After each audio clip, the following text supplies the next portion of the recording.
जा रहा है। और ये सारे जो हमले जो हो रहे हैं, इन हमलों का दंश सबसे ज्यादा झेलते हैं मुस्लिम, दलित, आदिवासी, महिलाएं और समाज के अन्य उत्पीड़ित वर्ग।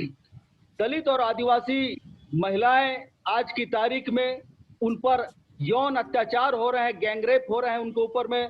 और ये सारा चीज जो हो रहा है इस नव फांसीवादी जो राज सत्ता है, इसके द्वारा एक अनुकूल परिवेश तैयार किया जा रहा है ताकि इन उत्पीड़ित वर्ग की महिलाओं पर हमला हो और वो भोग की वस्तु बने। पुलिस और प्रशासन का जो रवैया है वो पूरी तरह से संघ परिवार के आंगन में वो नाच रहे हैं। और साथ ही साथ ये जो पूरा फासिस्ट शिकंजा है, ये जो फासिस्ट दमन है, वो हर उस व्यक्ति को जिसको कहा गया है कि बंच ऑफ थॉट्स में, गोलवलकर के बंच ऑफ थॉट्स में जो शत्रु हैं, जो विजाति हैं, जो उनके हिंदू राष्ट्र के लिए जो बाहर के व्यक्ति हैं, विजाति तत्व हैं, उन सारे लोगों को लिंचिंग किया जा रहा है, उन सारे लोगों को जेलों में भरा जा रहा है। और जिनको भी वो अपना खतरा समझते हैं, उन सबसे चुन चुनकर बदला लिया जा रहा है। यहाँ तक कि जनवादी अधिकार के जो कार्यकर्ता है, सूचना के अधिकार के कार्यकर्ता है, पत्रकार हैं, किसी को भी छोड़ा नहीं जा रहा है। ऐसी एक परिस्थिति में यह स्वाभाविक है कि समाज का सबसे अधिक जो संवेदनशील जो समुदाय है, जो बुद्धिजीवी वर्ग, जो संस्कृति कर्मी, कलाकार, ये सारे लोग इस फासिस्ट बर्बरता के खिलाफ अपनी आवाज को बुलंद करें। निश्चित रूप से हर देश के समाज में ऐसे लोग भी रहते हैं जो फांसीवाद से समझौता करते हैं और उसके आगे आत्मसमर्पण करते हैं। बावजूद उसके हमारे सृजनधर्मी लोगों के बीच में से बहुत सारे ऐसे हैं जो कि इस फांसीवादी दमन जो सांस्कृतिक क्षेत्र में बहुत व्यापक पैमाने पे हो रहा है, उसका वो विरोध कर रहे हैं। और वो सारे लोग किसी न किसी रूप से फासिस्टों के निशाने पर हैं। उन सबको सोशल मीडिया के जरिए चिन्हित करके प्रताड़ित, परेशान किया जा रहा है, या फिर जेलों में भरा जा रहा है, या ज्यादा खतरा होने पर शारीरिक रूप से भी समाप्त किया जा रहा है। ऐसी एक परिस्थिति में हम ये समझते हैं कि फांसीवाद के जो बढ़ता हुआ जो खतरा है, जो भीषण रूप से सांस्कृतिक क्षेत्र को वो जो जकड़ रहा है, हमारी गंगा जमनी तहजीब को खत्म कर रहा है, पूरे देश को नस्तनाबूद कर रहा है, इसके खिलाफ एक बड़ा सांस्कृतिक प्रतिरोध का अभियान खड़ा किया जाए। और इसमें हमारा जो क्रांतिकारी सांस्कृतिक मंच है, समान विचार वाले संगठन, प्रगतिशील जनवादी बुद्धिजीवी कलाकारों के साथ मिलकर इसके लिए वो भी प्रतिबद्ध है इस कार्य को करने के लिए। तो हम देखते हैं कि हमारे देश में स्वतंत्रता संग्राम के दरमियान, साम्राज्यवाद सामंतवाद विरोधी संघर्ष के दरमियान एक वीरता पूर्वक एक बहुत बड़ी हमारी विरासत रही है, एक हमारी परंपरा रही है, लड़ाकू परंपरा रही है सांस्कृतिक प्रतिरोध करने की। और जब कभी भी हमारे अधिकार या अभिव्यक्ति की आजादी खतरे पे पड़ी है, तब हम देखते हैं कि समाज में ऐसे कलाकार, संस्कृति कर्मी हिम्मत से आकर आवाज उठाए, सवाल खड़ा किए हैं, और इसकी परिणति भी उनको भुगतनी पड़ी है। Doctor Dabholkar, comrade Pansare, doctor Kalburgi या गौरी लंकेश के रूप में ये लोकायत या आधुनिक चारवाक के जो वारिस है, ये हमको दिशा बताते हैं। और जिस दिशा पर आगे चलकर हम इस सांस्कृतिक प्रतिरोध की लड़ाई को आगे ले जाएंगे, हम प्रतिबद्ध है हमारे प्रयास को, क्योंकि हमारे सामने एक बहुत बड़ी क्रांतिकारी एक परंपरा है। फांसीवाद के खिलाफ, साम्राज्यवाद के खिलाफ लड़ाई की एक गौरवशाली एक विरासत है, परंपरा है, और जन सांस्कृतिक आंदोलन की भी बहुत बड़ी धरोहर हमारे पास में है। तो ऐसे हालात में साथियों, आज ये वेबिनार का आयोजन करते हुए बड़ा हर्ष का हमें अनुभव हो रहा है। बहुत ही खुशी की बात है कि हमारे बीच में दो ऐसे अतिथि हैं जो कि अपने अपने क्षेत्र में सांस्कृतिक प्रतिरोध कार्य को न सिर्फ जुबानी रूप से बल्कि वो कार्य रूप से भी अमल में ला रहे हैं। हमारे बीच में है डॉक्टर राम पुनियानी, जो कि फांसीवाद के खिलाफ एक समझौताहीन योद्धा के, सांस्कृतिक योद्धा के रूप में लगातार वो योगदान कर रहे हैं, अपने लेखन के जरिए, अपने सांस्कृतिक कर्म के जरिए, अपने बौद्धिक कर्म के जरिए लगातार वो जनता के संघर्षों में और सांस्कृतिक कर्मियों के साथ में है। हमारे बीच में साथी रंजीत वर्मा है, जो कि जुटान के संयोजक हैं, प्रसिद्ध कवि हैं। वो लगातार जन सांस्कृतिक आंदोलन की का जो उनके पास अनुभव है, उस अनुभव को लोगों के बीच में बांट रहे हैं। मैं आप दोनों का क्रांतिकारी सांस्कृतिक मंच की ओर से मैं तहे दिल से स्वागत करता हूं जी। और मैं अब अपने वाणी को विराम देते हुए मैं डॉक्टर राम पुनियानी जी को आज के वेबिनार में प्रारंभिक वक्तव्य, बीज वक्तव्य के लिए मैं उन्हें आमंत्रित करता हूं। So now I welcome Dr. Ram Punyani for his presentation. Dr. Ram Punyani. जी जी जी। दोस्तों, आपका बहुत धन्यवाद। पहले तो मैं आपको मुबारकबाद देता हूं कि आप इस कार्यक्रम को जारी रखे हुए हैं, और ऐसे मौके पे हमारी बातों को दूर दूर तक ले जाना बहुत ज़रूरी है। तो I am very thankful to you for inviting me, for a generous introduction about me, and I also congratulate you in solidarity that this work, our voice, has to be reached as much as possible, as far as possible. Now I will speak alternately in English and Hindi, translating my own self. So first, there are two aspects which I want to highlight in my presentation. First is that we have to understand what does this whole present political scenario stand for. Obviously, I think you have pointed out, Tuinji has pointed out the name of RSS right in the beginning, because RSS is not in the forefront anywhere, but it is controlling everything everywhere. So this, let's be very clear. And as he already has pointed out that RSS second Sar Sangh Chalak MS Golwalkar in his book A Bunch of Thoughts defined that Hindu nation has three internal enemies, and these three internal enemies are Muslims, Christians, and communists. That's what they regard. And of course, communists are not that powerful now, but in case of communists, everybody is included. Those people who are struggling for democracy, those people who are struggling for human rights, all that can be broadly clubbed in that category by this particular formation.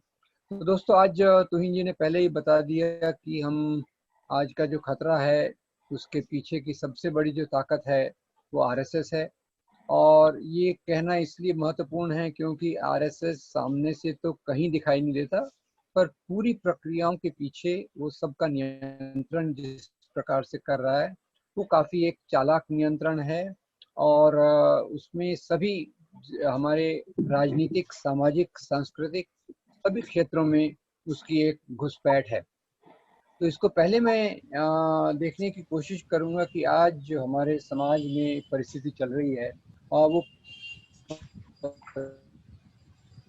परिस्थिति क्या है उसके, क्योंकि हमारे समाज का एक लक्ष्य होता है, लोकतंत्र का एक मुख्य आधार होता है, और आज जो हो रहा है वो मेरे ख्याल से पूरा इसके उलट हो रहा है।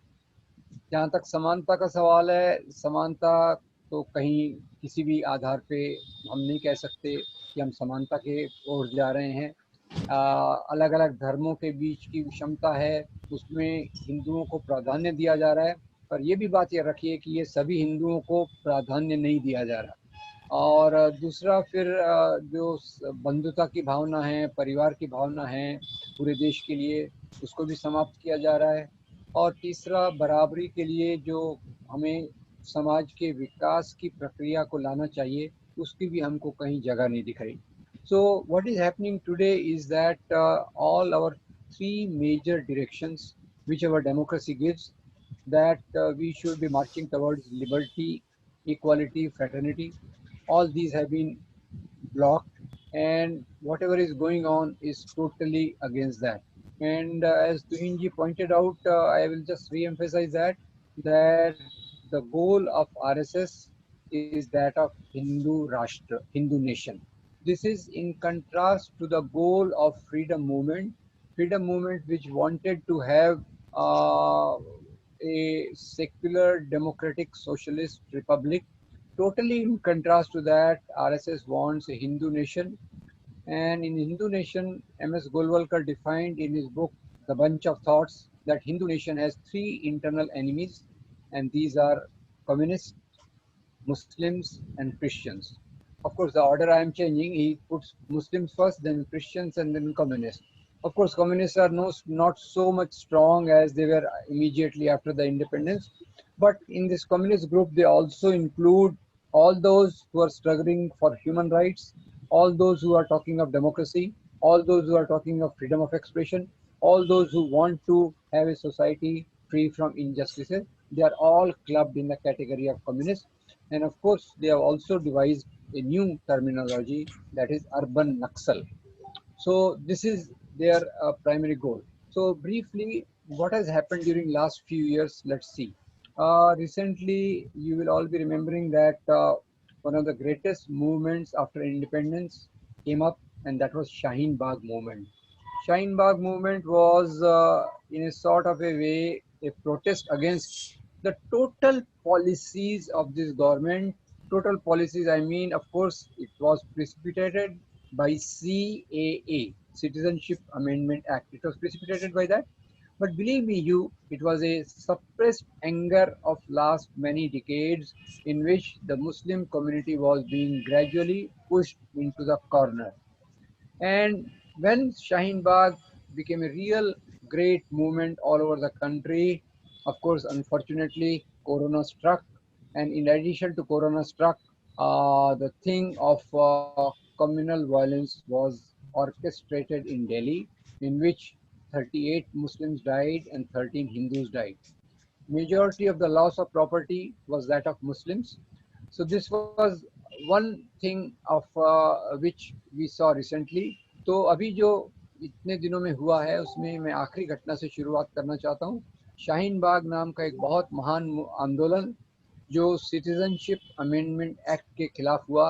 वैसे हुआ तो ये सिटीजनशिप अमेंडमेंट एक्ट के खिलाफ, पर इसमें जो मुस्लिम समाज का छुपा हुआ गुस्सा था, पिछले खास तौर से 30 सालों से उनको जो सताया जा रहा है, उनको जो हाशियाकरण किया जा रहा है, उसके खिलाफ एक प्रकार का जो छुपा हुआ भर गया था गुस्सा, वो निकलने का तरीका था। और जो तरीके से ये निकला वो बहुत ही लोकतांत्रिक था, वो बहुत ही भारतीय संविधान के आधार पे आया, तिरंगे झंडे के आधार पे आया, महात्मा गांधी के रास्ते पर आया। इसलिए मैं मानता हूँ कि शाहीन बाग का आंदोलन इस देश के आंदोलनों में से एक बहुत महान आंदोलन रहा है।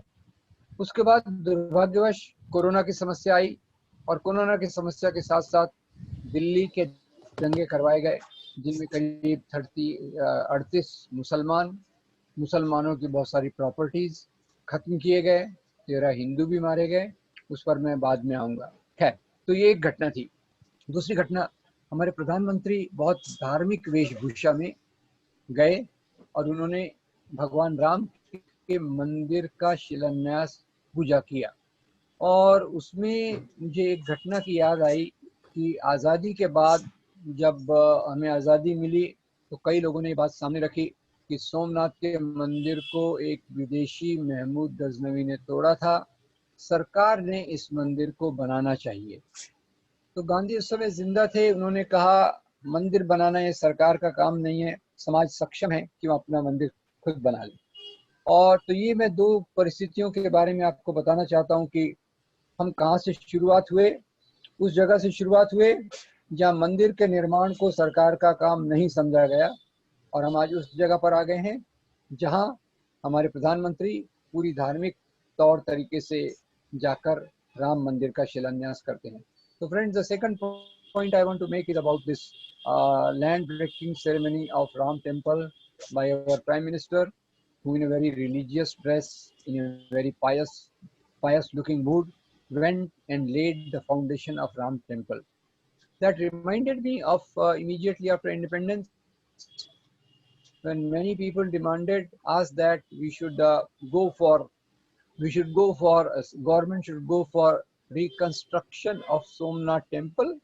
Gandhi, who was alive at that time, he said that it is not the job of government to build temples. Of course, later on, his greatest disciple Jawaharlal Nehru went on to build factories, scientific establishment, institutes of education and irrigation, and he called these as the temples of modern India.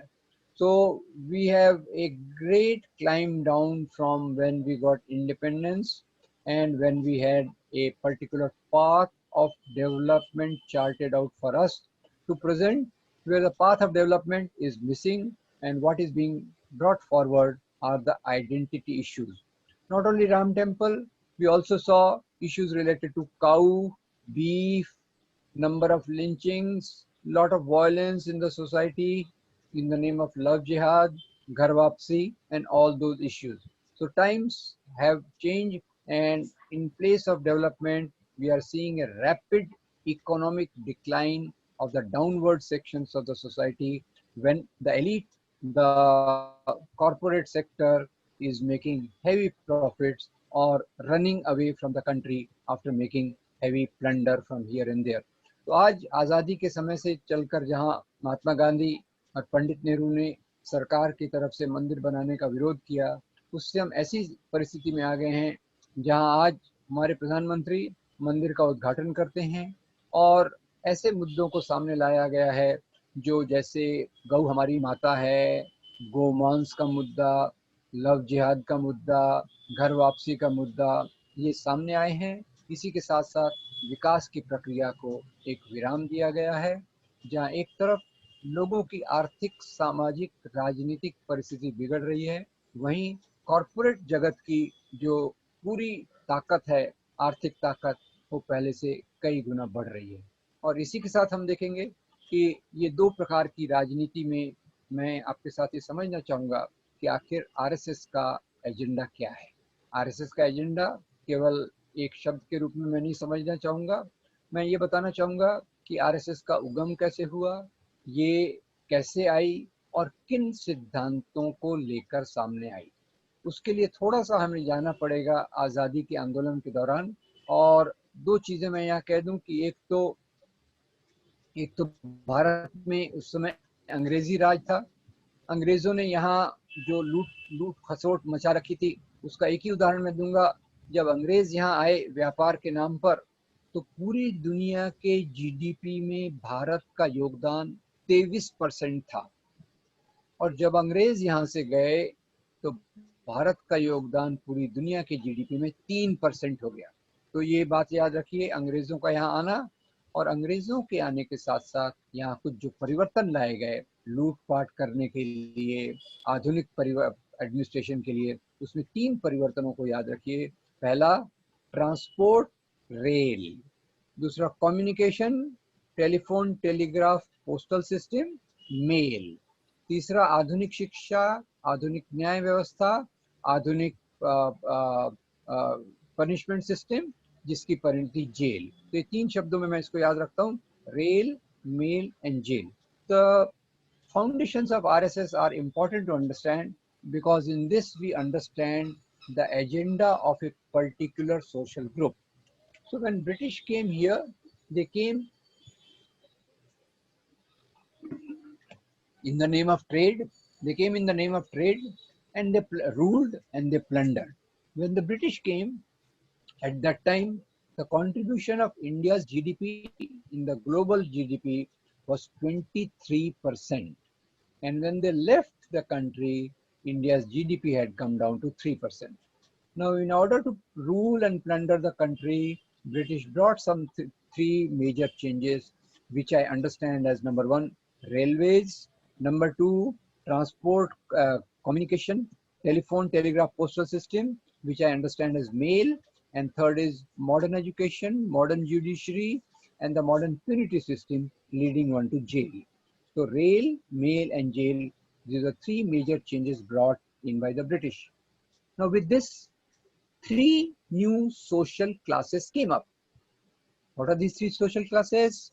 One are businessmen, industrialists, Tata, Birla, Bajaj, Singhania, Dalmia, etc. Second is the workers working in the factories. And third is the modern educated classes. With this, 2 other parallel processes went on.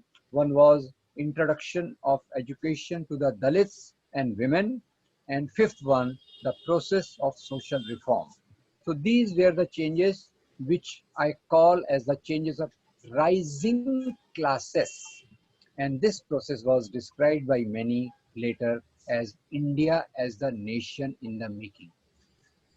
Now, RSS की ये जो प्रक्रिया मैं बता रहा था, उसमें rail, mail, jail के साथ 3 नए वर्ग अस्तित्व में आए, 3 नए सामाजिक वर्ग अस्तित्व में आए, जिनको मैं उभरते हुए वर्ग कहता हूँ।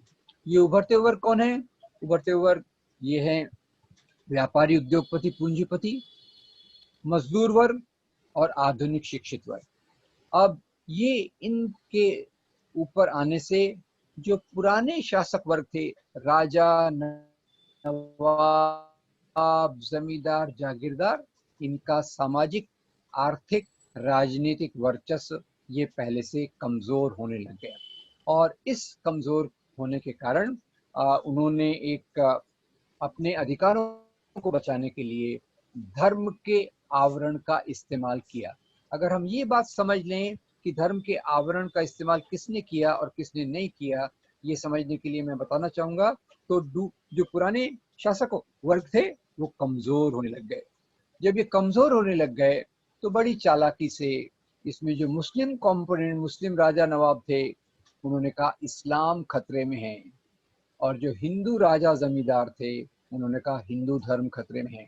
So when the older new classes came up, they started becoming more powerful in the society. The older classes, landlords and kings, their power, social, economic, political, that started declining. And with that declining power, they very cleverly said that their religion is in danger. Now, this we can understand very clearly if we see the names of organizations of the rising classes and the names of organizations of the declining classes. What are the names of these rising classes? The names of these rising classes, mainly three categories. Number one, that of Bhagat Singh and other revolutionaries, came in the form of Hindustan Socialist Republican Association. Second, Bhimrao Babasaheb Ambedkar formulated the party Republican Party of India. And in third group, I'm keeping four people deliberately: Maulana Abul Kalam Azad, Annie Besant, Sardar Baldev Singh, and Mohandas Karamchand Gandhi. Name of the party, Bharatiya Rashtriya Congress. Please pay attention to the pattern of name. Hindustan Socialist Republican Association, Republican Party of India, Bharatiya Rashtriya Congress. Now from declining sections, it was only Raja, Nawab, Zamindar, Jagirdar, landlords, kings in the beginning. Later on, elite, upper caste, those in the big jobs, those who were affluent and upper middle class, they also joined them. And from here, I will name three organizations. What are these three organizations? Number one, Muhammad Ali Jinnah Muslim League. Vinayak Damodar Savarkar Hindu Mahasabha. Vinayak Damodar Savarkar outlined the concept of Hindutva. What is Hindutva? Hindutva is a combination based on three pillars. What are these three pillars? Number one, Aryan race. Number two, Brahminical culture. Number three, this land spread from Sindhu to the seas. And based on this, the Hindutva, from here they talked of Hindu nation. Based on this comes RSS in 1925 with the goal of Hindu Rashtra. तो दोस्तों, उभरते वर्गों के तीन संगठन, भगत सिंह का नौजवान भारत सभा Hindustan socialist Republican association, Ambedkar का रिपब्लिकन पार्टी ऑफ इंडिया, और मौलाना अबुल कलाम आजाद, एनी बेसेंट, सरदार बलदेव सिंह, मोहनदास करमचंद गांधी का भारतीय राष्ट्रीय कांग्रेस। ये तीन नामों का पैटर्न जरा याद रखिएगा। और जो डूबते वर्गों में से तीन नाम बताऊंगा। शुरू में तो ये केवल राजा थे, नवाब थे, जमींदार थे, जागीरदार थे। बाद में कुछ शिक्षित वर्गों के लोग, कुछ बड़े पढ़े लिखे अपर कास्ट के लोग, कुछ अपर मिडिल क्लास इनके साथ जुड़ गया। और उसमें से तीन संगठनों के मैं प्रतिनिधि नाम लूंगा। पहला, मोहम्मद अली जिन्ना मुस्लिम लीग। दूसरा, विनायक दामोदर सावरकर हिंदू महासभा। विनायक दामोदर सावरकर ने हिंदुत्व शब्द को सामने लाया और हिंदुत्व शब्द के तीन आधार हैं। नंबर एक, आर्यन रेस, आर्यन नस्ल। नंबर दो, ब्राह्मणवादी संस्कृति। नंबर तीन, यहाँ की जमीन जो सिंधु नदी से समुद्र तक फैली है। उनका उद्देश्य था हिंदू राष्ट्र, और इसी उद्देश्य को लेकर आरएसएस बनी 1925 में। So here I will like you to think about the pattern of names. What is the difference? Naujawan Bharat Sabha, Republican Party of India, Bharatiya Rashtriya Congress. And from the declining sections comes in Muslim League, Hindu Mahasabha, and for Hindu nation, RSS. So this, if we understand, we can understand that they have nothing to do with morality of Islam or Hinduism. What they are interested is preserve feudal times. What are their privileges? The privileges are hierarchy, hierarchy of caste, hierarchy of class, hierarchy of gender. So this, to cover this up, they use the label of religion. तो ये जो डूबते वर्गों के लोग थे, उनको धर्म के नैतिक मूल्यों से कोई लेना देना नहीं था। उनका मुख्य उद्देश्य था कि सामंती काल में उनके जो सामाजिक अधिकार थे, जो सामाजिक वर्चस्व था, जो आर्थिक वर्चस्व था, जो राजनीतिक ताकत थी, वो बनी रहे। और वो क्या था? वो था ऊंच नीच, जन्मजात ऊंच नीच। जन्मजात ऊंच नीच वर्ग की, किसान और जमींदार। जन्मजात ऊंच नीच किसकी? दलित और सवर्ण। जन्मजात ऊंच नीच किसकी? स्त्री और पुरुष।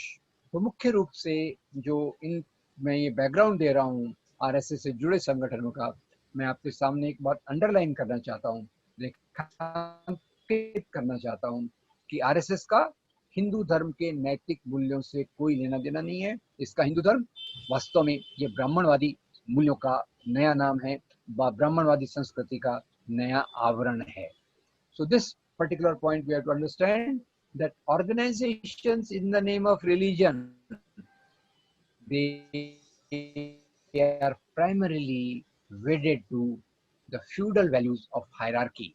They are also wedded to autocracy. As somebody has described, today in India, we are living in the elected autocracy.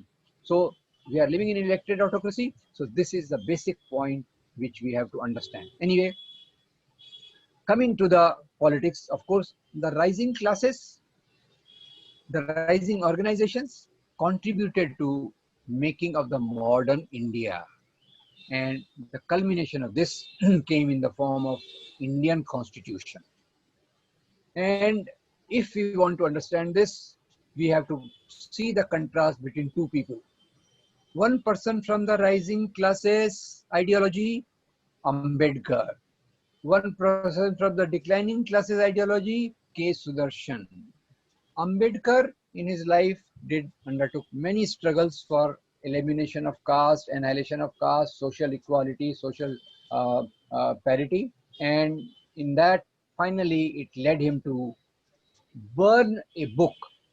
I hope you know the name of the book, Manusmriti. While getting Manusmriti burned, Baba Sahib must have thought, Manusmriti gives the values of slavery, of women and Shudras. I don't accept that, so I am burning this book. Same Ambedkar went on to become the chief architect of India's Constitution's drafting committee. And what does Indian Constitution gives us? Liberty, equality, fraternity. So please note there is Ambedkar, and from this side I am taking one of the earlier Sar Sangh Chalak of RSS, whose name was K. Sudarshan. In year 2000, K. Sudarshan said, Indian Constitution is based on the Western values. It should be done away with. And a new constitution based on holy Indian books should be brought in. What was he hinting at? He was hinting at Manusmriti.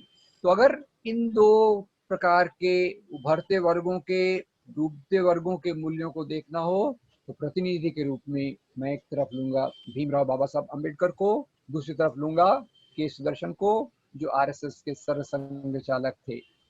अब doctor Ambedkar ने अपने जीवन में बराबरी के लिए बहुत संघर्ष किए, और उसी के साथ उन्होंने एक किताब को जलाया जिसका नाम था मनुस्मृति। मनुस्मृति जलाते समय उन्होंने कहा होगा, मनुस्मृति में शूद्र और स्त्रियों की गुलामी के कानून दिए हैं, ये कानून मुझे मंजूर नहीं है, इसलिए मैं इस किताब को जला रहा हूँ। वही अम्बेडकर बाद में जाकर भारतीय संविधान की ड्राफ्टिंग कमेटी के अध्यक्ष बने। So this is the basic crux. जबकि के सुदर्शन जो आरएसएस के सरसंघ चालक थे, और ये बात कई दूसरे आरएसएस परिवार के लोग कहते हैं कि भारतीय संविधान भारत के लिए सूटेबल नहीं है, ये विदेशों के लिए है, और भारतीय संविधान तो ऐसी किताब पे बनना चाहिए जो भारत की हो और भारत के धर्म का प्रतिनिधित्व करती हो। तो क्लियर कट उनका इशारा मनुस्मृति से है। तो यहाँ दोस्तों मैं अब ज़्यादा इस बात पर फोकस करूंगा, बाकी चीज़ें बहुत क्लियर होना चाहिए कि सांप्रदायिक दंगे, communalism communalism comes up because of British policy of divide and rule. और जो डूबते वर्गों के लोग थे, मुस्लिम लीग, हिंदू महासभा, आरएसएस, इन्होंने एक दूसरे के खिलाफ नफरत पैदा करना चालू किया। मुस्लिम लीग ने हिंदुओं के खिलाफ नफरत फैलाई, हिंदू महासभा आरएसएस ने मुसलमानों के खिलाफ नफरत फैलाई, जहाँ से सांप्रदायिक दंगों की शुरुआत हुई, जिसकी परिणति आज हम एक भयंकर रूप में देख रहे हैं। सो मुस्लिम league on one side spread hatred against Hindus, Hindu Mahasabha, RSS spread hatred against Muslims, and that was the foundation of communal violence in India. I will not go into the details of how hatred has been created against the other community. In India particularly, of course, the Muslim communal elements went to Pakistan, but in India, very small of them is left, small Muslim communalism is left, but their narratives are built around their own grandeur, their own great past, and the uh, downgrading of the other community. This is mutual.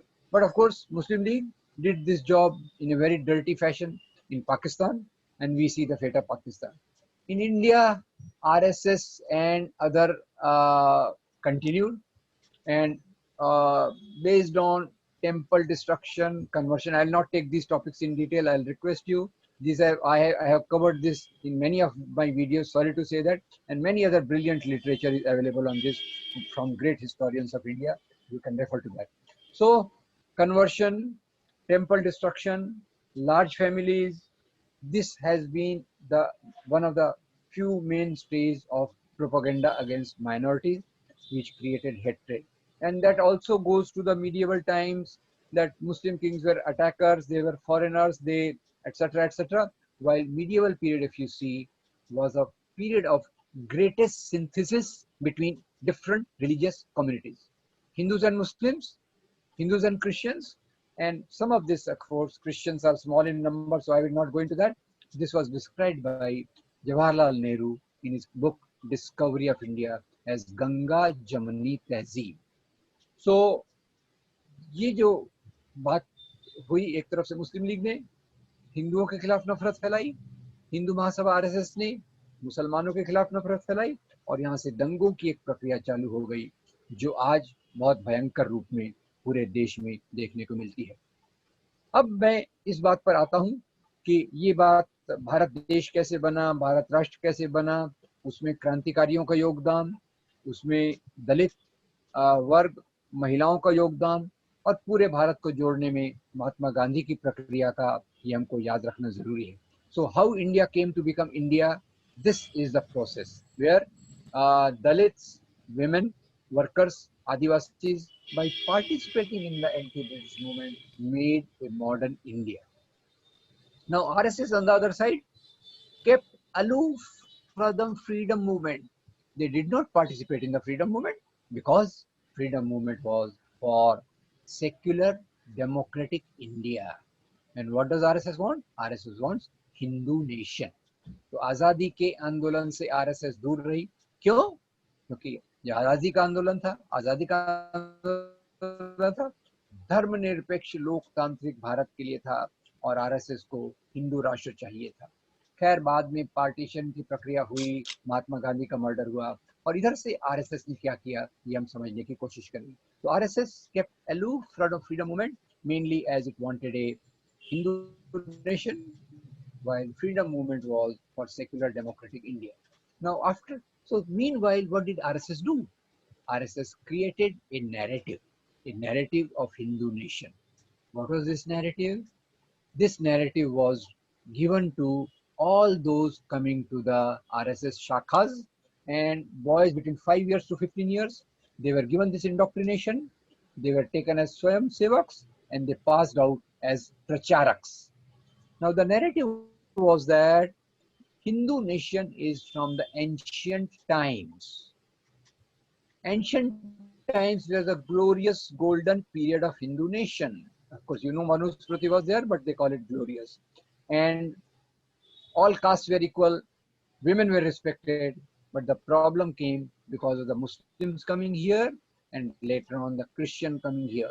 And there, through the stories of Rana Pratap and Akbar, stories of Shivaji and Afzal Khan and Aurangzeb, they created a poisonous mindset in the people who became Pracharaks, and these Pracharaks then entered various phases of social and political life. तो RSS ने अपने कार्यकर्ताओं के बीच में जो 5 से 15 साल के बच्चे आते हैं उनके बीच में एक वर्णन दिया कि हम तो अनादिकाल से एक हिंदू राष्ट्र हैं। हिंदू राष्ट्र का पीरियड एक बहुत गोल्डन पीरियड था, स्वर्णिम युग था। इसमें सब जातियां बराबर थी, स्त्रियों को रिस्पेक्ट मिलता था, देवियां थी वो तो उनकी पूजा की जाती थी। ये परिस्थिति मुसलमानों के आने के बाद बदली और उसी से यहाँ सब परिस्थितियां पैदा हुई हैं। तो हम हिंदू राष्ट्र बना लेंगे तो हमारे सब समस्याएं खत्म हो जाएंगी। तो ये उनका एक नैरेटिव, उसके आधार पे ये जो प्रचारक बने, प्रचारकों ने कई तरीके से काम करना चालू किया। प्रचारकों ने क्या किया? एजुकेशन के फील्ड में गए, मीडिया के फील्ड में गए, पुलिस, ब्यूरोक्रेसी, जुडिशरी में गए और इन्होंने बहुत सारे संगठन बनाए, हर एक काम के लिए एक संगठन। जैसे अभी तो खैर पहले भारतीय जनसंघ था, अभी भारतीय जनता पार्टी, फिर विश्व हिंदू परिषद, अखिल भारतीय विद्यार्थी परिषद, बजरंग दल, वनवासी कल्याण आश्रम और ऐसे असंख्य संगठन इन्होंने अलग अलग काम के लिए खड़े किए।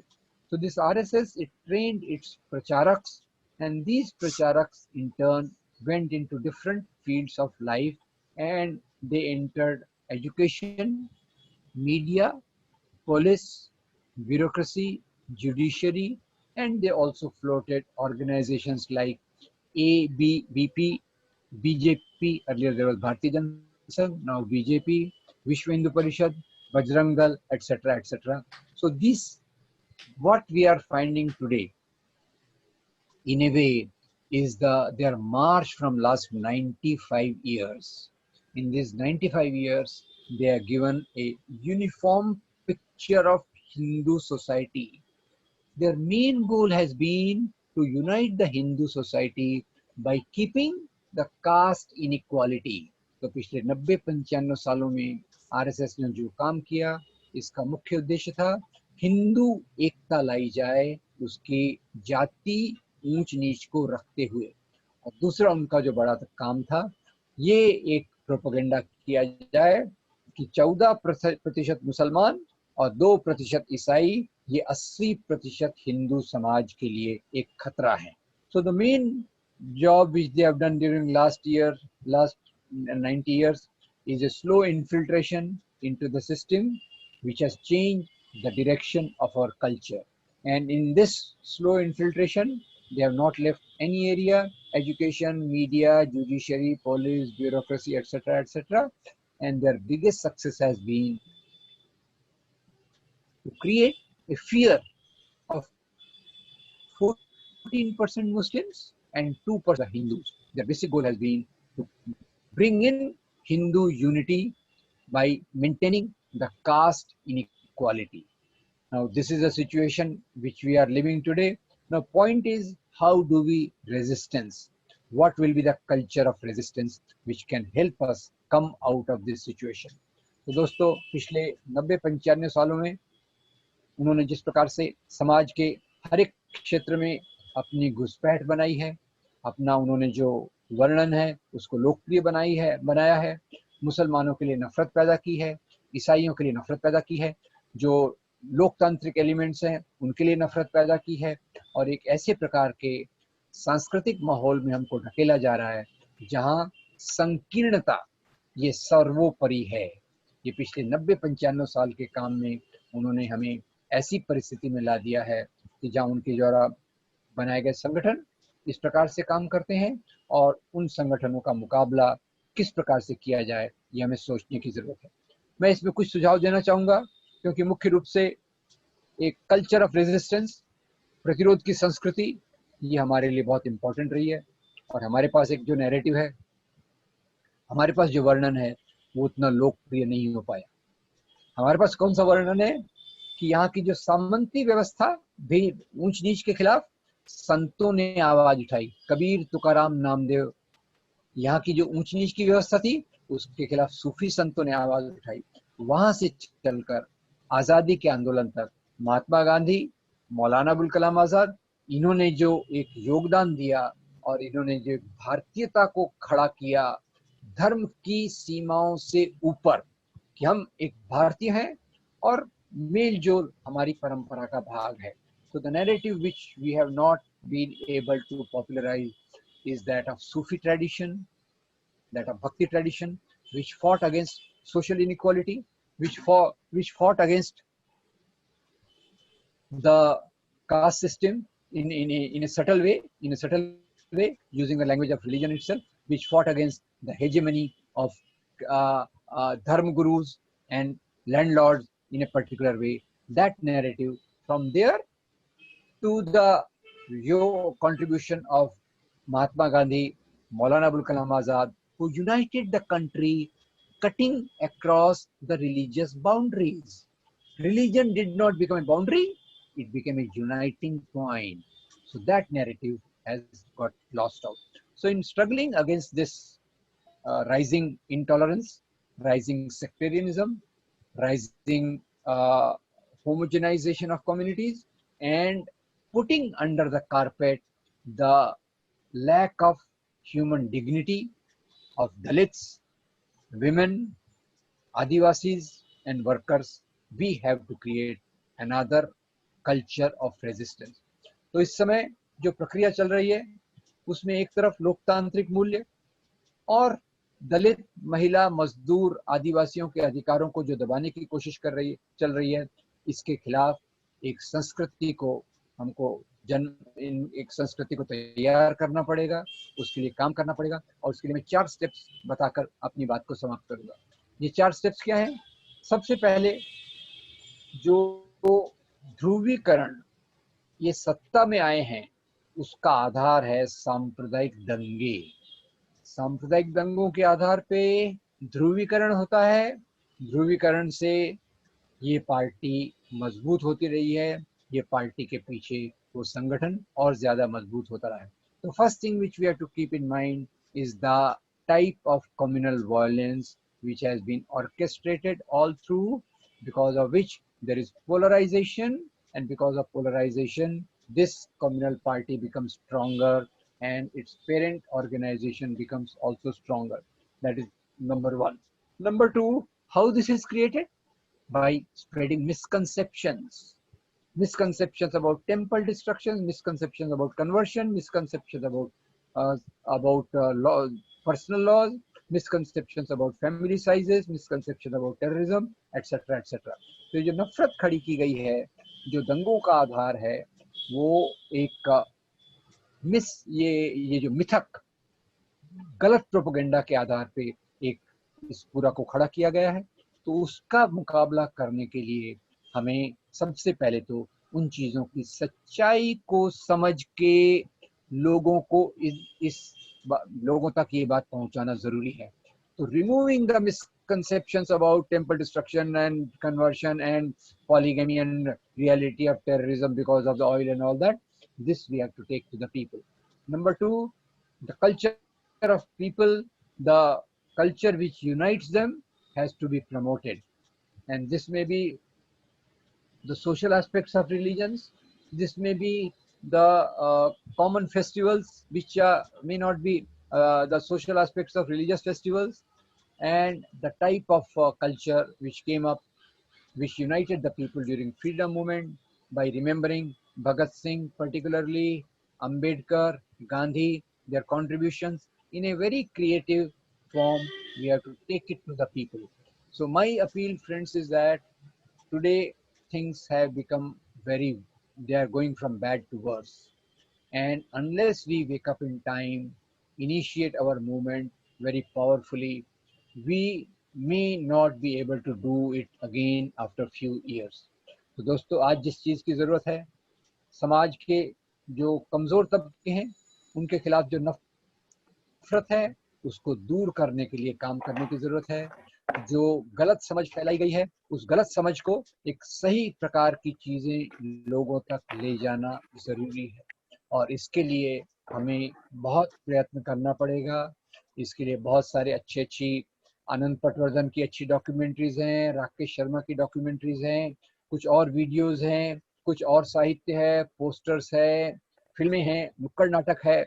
इन चीज़ों को मजबूत करके ये काम हम आगे चला सकते हैं। But all this what I am talking of promoting films, other cultural mechanisms related to Sufi Bhakti tradition, related to Gandhi and Maulana Azad.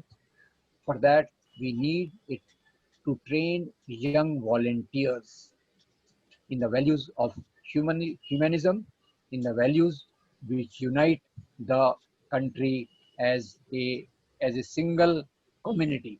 तो इन चीज़ों के लिए हमको, जहाँ मैंने कुछ संदर्भ दिए हैं, उसी के साथ साथ ये भी बताना चाहता हूँ कि हमको अपनी आगे आने वाली पीढ़ी में से नौजवानों को, नवयुवतियों को इस बात के बारे में गहराई से इन चीज़ों को आत्मसात करना पड़ेगा। पहले हमको आत्मसात करना पड़ेगा और ये प्रक्रिया को बड़े तबके के सेकंड जनरेशन लोगों तक ले जाना ज़रूरी है, ताकि वो इन चीज़ों को समाज में दूर दूर तक पहुंचा सके। कैसे पहुंचा सके?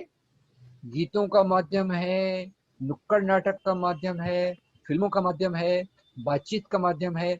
ये सब तरीके के आधार पे अगर हम एक आंदोलन शुरू करें, सांस्कृतिक आंदोलन शुरू करें, जिसमें खास तौर से नई पीढ़ी के लोगों को हम जोड़ें, और ताकि आने वाले समय में एक ऐसी संस्कृति को हम मजबूत कर सकें जो इंसान से इंसान को प्यार करना सिखाती है, जो मानव अधिकारों को इज्जत देती है और जो कानून के राज में विश्वास करती है। So finally, friends, I will say that we have to definitely focus on removing misconceptions, promoting all this. I can give more references through email, etc., etc., and creating a layer of young volunteers who internalize this through good literature and pass it on to different communities in a multiple mechanisms. It may be poems, it may be street plays, it may be lovely films, it may be some YouTube videos or what have you. That I see as the only hope for saving our democracy, saving the values of our constitution, and saving the rights and dignity of majority of the sections of society. Thank you very much. Thank you very much. I end here. Thank you very much, Dr. Ram Punyani, for your beautiful presentation. You have described very well. You have described 4 steps in cultural resistance and need of young volunteers, students and youth. Thank you very much. There are so many instances of cultural resistance in our history. In 1940s, France occupied by Hitlerite Nazi forces. There was a military directive that no other flag except swastika Nazi flag can be hoisted in every building and home, and there was no noise. In spite of this, in spite of Nazi terror, Nobel laureate Ernest Hemingway was hoisted French flag on the studio of Pablo Picasso. And what Picasso did? Picasso had a beagle of the time of French Revolution. And so Pablo Picasso was used his beagle opening the window to defy Nazi rule. One day Nazis threatened him by Nazi snipers' bullet damaged his studio. So in our history there were so many instances. साथियों, राम पुनियानी जी ने बहुत ही खूबसूरत तरीके से एक विहंगम दृश्य प्रस्तुत किया है साम्राज्यवाद विरोधी, सामंतवाद विरोधी हमारे स्वतंत्रता संग्राम की परंपराओं का। आपने बताया कि हमारी स्वतंत्रता संग्राम जो आधारित थी जनवादी और धर्मनिरपेक्ष मूल्यों पर, जबकि राष्ट्रीय स्वयंसेवक संघ शुरू से ही साम्राज्यवाद के फूट डाल और राज करो नीति पर चल रही थी। इसका मूल आधार है ब्राह्मण वर्चस्व, जातिगत भेदभाव और निरंकुश तानाशाही की जो इसकी सोच है। ये जो आपने बहुत सारी किताबें और इसके जो थिंक टैंक्स जो इसके विचारधारा के प्रणेता थे, सबके बारे में आपने बताया। और आपने ये बताया कि गोलवलकर, सावरकर या सुदर्शन की जहरीली सोच को अगर परास्त करना है, भारत को अगर इस अंधे युग से उजाले की ओर ले जाना है, तो सांस्कृतिक प्रतिरोध के लिए आपने 4 तरीके बताए। और उसमें आपने बताया कि हमको नौजवानों पर सबसे ज्यादा निर्भर करना पड़ेगा। छात्र नौजवान ही उनके कंधे पर, उनकी जोश और ऊर्जा पर हमको इस जनवादी धर्मनिरपेक्ष जो मूल्यबोध है इनका विकास करना पड़ेगा और फांसीवाद को परास्त करना पड़ेगा। तो मुझे एक सांस्कृतिक प्रतिरोध का वाकया स्मरण आया। ऐसे तो हमारे दुनिया के इतिहास में बहुत सारे सांस्कृतिक प्रतिरोध हैं, लेकिन जो कलाकार जिन्होंने कभी लड़ाई नहीं लड़ी या फिर आंदोलन में कभी नहीं गए, वो कलाकार भी अपने तरीके से फासिज्म का प्रतिरोध करते हैं। जब 1940 में मैजिनो लाइन को तोड़कर हिटलर की सेना जो उसकी जो तूफानी ब्लिट्जक्रीग है, वो उसकी सेना घुस गई फ्रांस पे और फ्रांस पर सैनिक पूरा हिटलर का शासन कायम हुआ। और जो सैनिक तानाशाह उनका जो हुक्म ये था कि कोई शोर नहीं किया जाएगा और जो नाजियों का जो स्वास्तिक जो झंडा वही फहराया जाएगा, कोई झंडा नहीं फहराया जाएगा। लेकिन नोबेल पुरस्कार प्राप्त Ernest Hemingway, old man and the sea के अर्नेस्ट हेमिंग्वे ने मतलब नाजियों के आंखों के सामने जाकर फ्रांस का जो राष्ट्रीय ध्वज है उसको पाब्लो पिकासो के स्टूडियो में फहरा दिया। और पिकासो ने क्या किया? पिकासो ने स्पेन में जब फांसीवाद के खिलाफ विरुद्ध जब चल रहा था, जनवादियों का जनतांत्रिक लड़ाई जब चल रही थी, उस समय भी उन्होंने गोर्निका बनाई थी। और उन्होंने अपने स्टूडियो की खिड़की को खोलकर उनके पास में एक बिगुल था, फ्रांसीसी क्रांति का एक ऐतिहासिक बिगुल। तो ये जो बिल्कुल शोर न किया जाए, नाजियों का जो हुक्म था, इसको वो मतलब आप सोचिए, इसको हम कहते हैं कि मृत्यु को जीतने वाला साहस, वो साहस लाते थे। और दिन में कई कई बार खिड़की खोल के जोर जोर से बिगुल बजाते थे। कई बार नाजी हुक्मरानों ने मना किया, सुना नहीं, तब नाजी स्नाइपर्स ने गोलियां चलाई और उनके स्टूडियो को बहुत क्षतिग्रस्त हुआ। कहने का मतलब यह है कि जो सृजनधर्मी लोग हैं, कलाकार है, संस्कृति कर्मी है, साहित्यकार है, ये अपने तरीके से फांसीवाद का विरोध करते आए हैं और भी करेंगे आगे। तो इस चर्चा को साथियों हम आगे बढ़ाते हैं। हमारे बीच में कॉमरेड रंजीत वर्मा जी हैं। मैं साथी रंजीत वर्मा जी को अनुरोध करूंगा, I invite comrade Ranjit Verma to present his, आप अपने वक्तव्य को कृपया रखें। नमस्कार, आवाज आ रही है मेरी? हाँ, थोड़ी सी और प्लीज, थोड़े से लाउड प्लीज, लाउड थोड़ा और बढ़ाइए थोड़ा सा।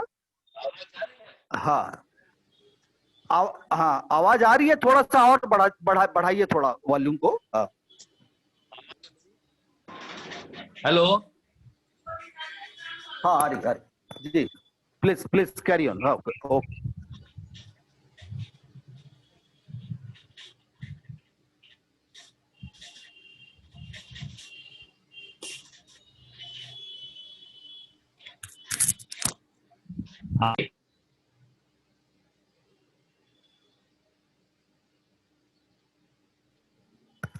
रंजीत जी, आपका जो अनम्यूट कीजिए उसको। हाँ, माइक हाँ हाँ हाँ हाँ हाँ, बोलना शुरू कीजिए जी। नहीं, अभी भी अनम्यूट नहीं हुआ है वो माइक आपका, आपकी आवाज नहीं आ रही है, आपकी आवाज नहीं आ रही है। हाँ हाँ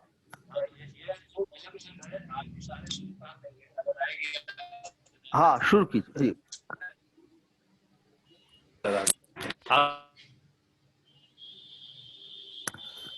हाँ बोलिए बोलिए बोलिए। आपको मैं आपके प्रति आभारी हूं कि आपने मुझे बुलाया, और साथ में राम पुनियानी जी, जिनको मैं बहुत पहले से सुनता भी रहा हूं, और मेरे मन में उनके प्रति बहुत सम्मान है। मैंने बहुत कुछ सीखा भी है उनसे। शुरुआती दिनों में यूट्यूब पे या जहाँ तहाँ उनके बहुत सारे वीडियो देखे थे मैंने, और वो बातें, वो मुझे बहुत अच्छा लगा कि मैं उनके साथ आज आपके बीच हूँ। आपने मुझे बुलाया इसके लिए। और आपने मैं आपने जो शुरू में कहा था आज 2 लोगों की पुण्यतिथि है, तो मैं एक तीसरे आदमी की पुण्यतिथि को भी याद करना चाहूंगा। वो है जयप्रकाश नारायण। जयप्रकाश नारायण की भी आज पुण्यतिथि है। हालांकि पुण्यतिथि और जन्म तिथि तिथियां जो होती हैं, उसमें उस व्यक्ति के प्रति भारत में जो परंपरा है उसमें ऐसी बात नहीं कुछ कही जाती है जो उनके खिलाफ हो या खिलाफ, लेकिन ये ऐतिहासिक बातें हैं जिसको हम कह सकते हैं। जैसे कि 74 में जब आंदोलन शुरू हुआ था, तो छात्रों का आंदोलन, तब जो छात्रों ने बाद में जयप्रकाश नारायण को नेतृत्व के लिए आमंत्रित किया और वो सहमत हो गए, वो तैयार हो गए। तो उनके आने के बाद छात्र जेपी मूवमेंट जब कहलाया और वो शुरू हुआ, तो उसमें बहुत सारे जो लोग थे, छात्रों के अलावा जो पार्टियां आ रही थी, उसमें आरएसएस बहुत बड़ी संख्या में था। आरएसएस और उस समय जनसंघ हुआ करता था, उनके लोग थे भरे पड़े, जिस कारण से उनके पास कम्युनिस्ट पार्टियां भी गई थी, लेकिन उनकी आपत्ति ये थी कि ये लोग के रहते कैसे काम कर सकते हैं, इसलिए वो हट गए। जयप्रकाश नारायण ने उनको रोका भी नहीं शायद, तो वो हट गए। बाद में वो उस आंदोलन के को चलता बढ़ता देख इंदिरा गांधी ने भी उनसे कहा था, जयप्रकाश नारायण से, कि आरएसएस ये फासिस्ट संस्था है, आप कैसे उसके साथ चल रहे हैं। इसका जवाब जयप्रकाश नारायण ने बंबई की एक बहुत बड़ी सभा में दी थी। उन्होंने कहा था कि आरएसएस अगर फासिस्ट है तो जयप्रकाश नारायण भी फासिस्ट है। ये मैं इसलिए बता रहा हूं क्योंकि ये पहली घड़ी थी, पहला वक्त था राजनीतिक, जब भारत में फांसीवाद को एक व्यापक स्वीकृति, सामाजिक स्वीकृति जैसी स्थिति जिसके लिए खड़ी की गई। विचारधारा तो, यह फांसीवाद तो बहुत पहले से यहाँ है। राम पुनियानी जी ने बहुत पूरे इतिहास में जाकर के उसे खंगाला है अभी अभी, और बहुत सारी बातें ऐसी कही हैं, बहुत ही जानकारी भरी बातें हैं, और जिसको कि सुना जाना चाहिए था। और लेकिन ये जो बाद में आप जैसे बढ़ते रहे वो, लेकिन जो 1974 का जो, हालांकि उसके पहले 1967 में भी जब 7 राज्यों में मिली जुली सरकार थी कांग्रेस के खिलाफ, तो उसमें भी कुछ जगह ऐसी थी जिसमें बिहार भी एक था, जिसमें कि सीपीआई भी थी पार्टी में और जनसंघ भी था पार्टी में, उसके भी कुछ लोग थे एक तो यानी कि वहां भी मिलकर के बनाए थे, लेकिन उस समय व्यापक प्लेटफॉर्म नहीं मिला था उनको। 74 में वो काम हो गया, 74 में वह काम हो गया, और उसको देखते हैं हम 77 में जब वो आते हैं पावर में जनता पार्टी के नाम से, और फिर बाद के दिनों का तो इतिहास बहुत करीब का है, सब जानते हैं कैसे कैसे वो बीजेपी में जनसंघ कन्वर्ट हुआ, और बीजेपी बनते ही उसमें कैसे बहुत सारे दूसरे लोग जो सिर्फ संघ से जुड़े नहीं थे, वे लोग भी शामिल हो गए। और वे समाजवादी, मेरे तो समाजवादी भी जो लोग थे, उनकी जो आज भी, हालांकि इन सोशल डेमोक्रेट्स के बारे में बहुत पहले ही रजनी पामदत्त ने कहा था कि उन्हें सोशल फासिस्ट की संज्ञा दी थी, क्योंकि वो मुसोलिनी के टाइम में भी उन लोगों ने मुसोलिनी का साथ दिया था। और यहाँ भी जो हम देख रहे हैं, जयप्रकाश नारायण के आंदोलन से जो लोग जुड़े, और बाद में जो समाजवादी जो भी आया, जो घटक आया, आज यहाँ पर आज नीतीश कुमार हो, चाहे वहाँ रामविलास पासवान हो, एक लालू यादव को अगर छोड़ दें, तो सभी लोग आज भाजपा के साथ हैं सरकार बनाने में। तो ये इनका एक ये रहा है इतिहास। ये अभी यहाँ पर आज जो यहाँ तक पहुंचे हैं, इसके पीछे जो व्यापक उनकी जो गोलबंदी हुई वो 74 आंदोलन के बाद ही हो पाई है, और उसके पहले संभव यह नहीं था। और फिर जब हम एक देखते हैं कि जैसे मैं हमको है कि सांस्कृतिक जो प्रतिरोध उनके खिलाफ खड़े करने की बात है, तो उसके लिए पहले हमको जानना पड़ेगा कि फांसीवाद की कार्य पद्धति क्या है, वह उसके व्यापक हम उसकी परिभाषा पे नहीं जाएंगे, क्योंकि परिभाषा सब लोगों को मालूम है। दिमित्रोव ने क्या कहा या मुसोलिनी ने क्या कहा। दिमित्रोव ने कहा था कि फांसीवाद वित्तीय पूंजी के सबसे अधिक साम्राज्यवादी, अंधवादी और प्रतिक्रियावादी तत्वों की खुली आतंकवादी तानाशाही है, जबकि मुसोलिनी ने कहा था कि फांसीवाद सत्ता और पूंजीवाद के विलय का नाम है, इसे कॉरपोरेटवाद उन्होंने कहा था। यह फांसीवाद एक तरह का कॉरपोरेटवाद है, बल्कि इसीलिए उन्होंने कहा भी था इटली में कि मुसोलिनी ने घोषणा की थी कि हमारा राज्य पूंजीवादी नहीं बल्कि एक निगमित कॉरपोरेट राज्य है, ऐसा उन्होंने कहा। तो ये हम देखते हैं कि हमें जानना पड़ेगा, उससे ज्यादा जरूरी है कि यह काम कैसे करता है, क्योंकि हमको पहचानना पड़ेगा। इसमें यह पहला काम ये करते हैं, बहुत लोग आज ये भी कह सकते हैं कि भाई फांसीवाद आप लोग करते हैं, ये फांसीवाद नहीं है उस तरह से, और वैसे भी हम लोग हिंदुत्ववाद तक जाकर के रह जाते हैं। हिंदुत्ववाद का जो एक तानाशाही या हिंदुत्ववादी फांसीवाद भी इसको कह सकते हैं, लेकिन फांसीवाद दरअसल कॉरपोरेटवाद ही है, जिसको कि बाद में यही परिभाषा जो है सो आप समझिए कि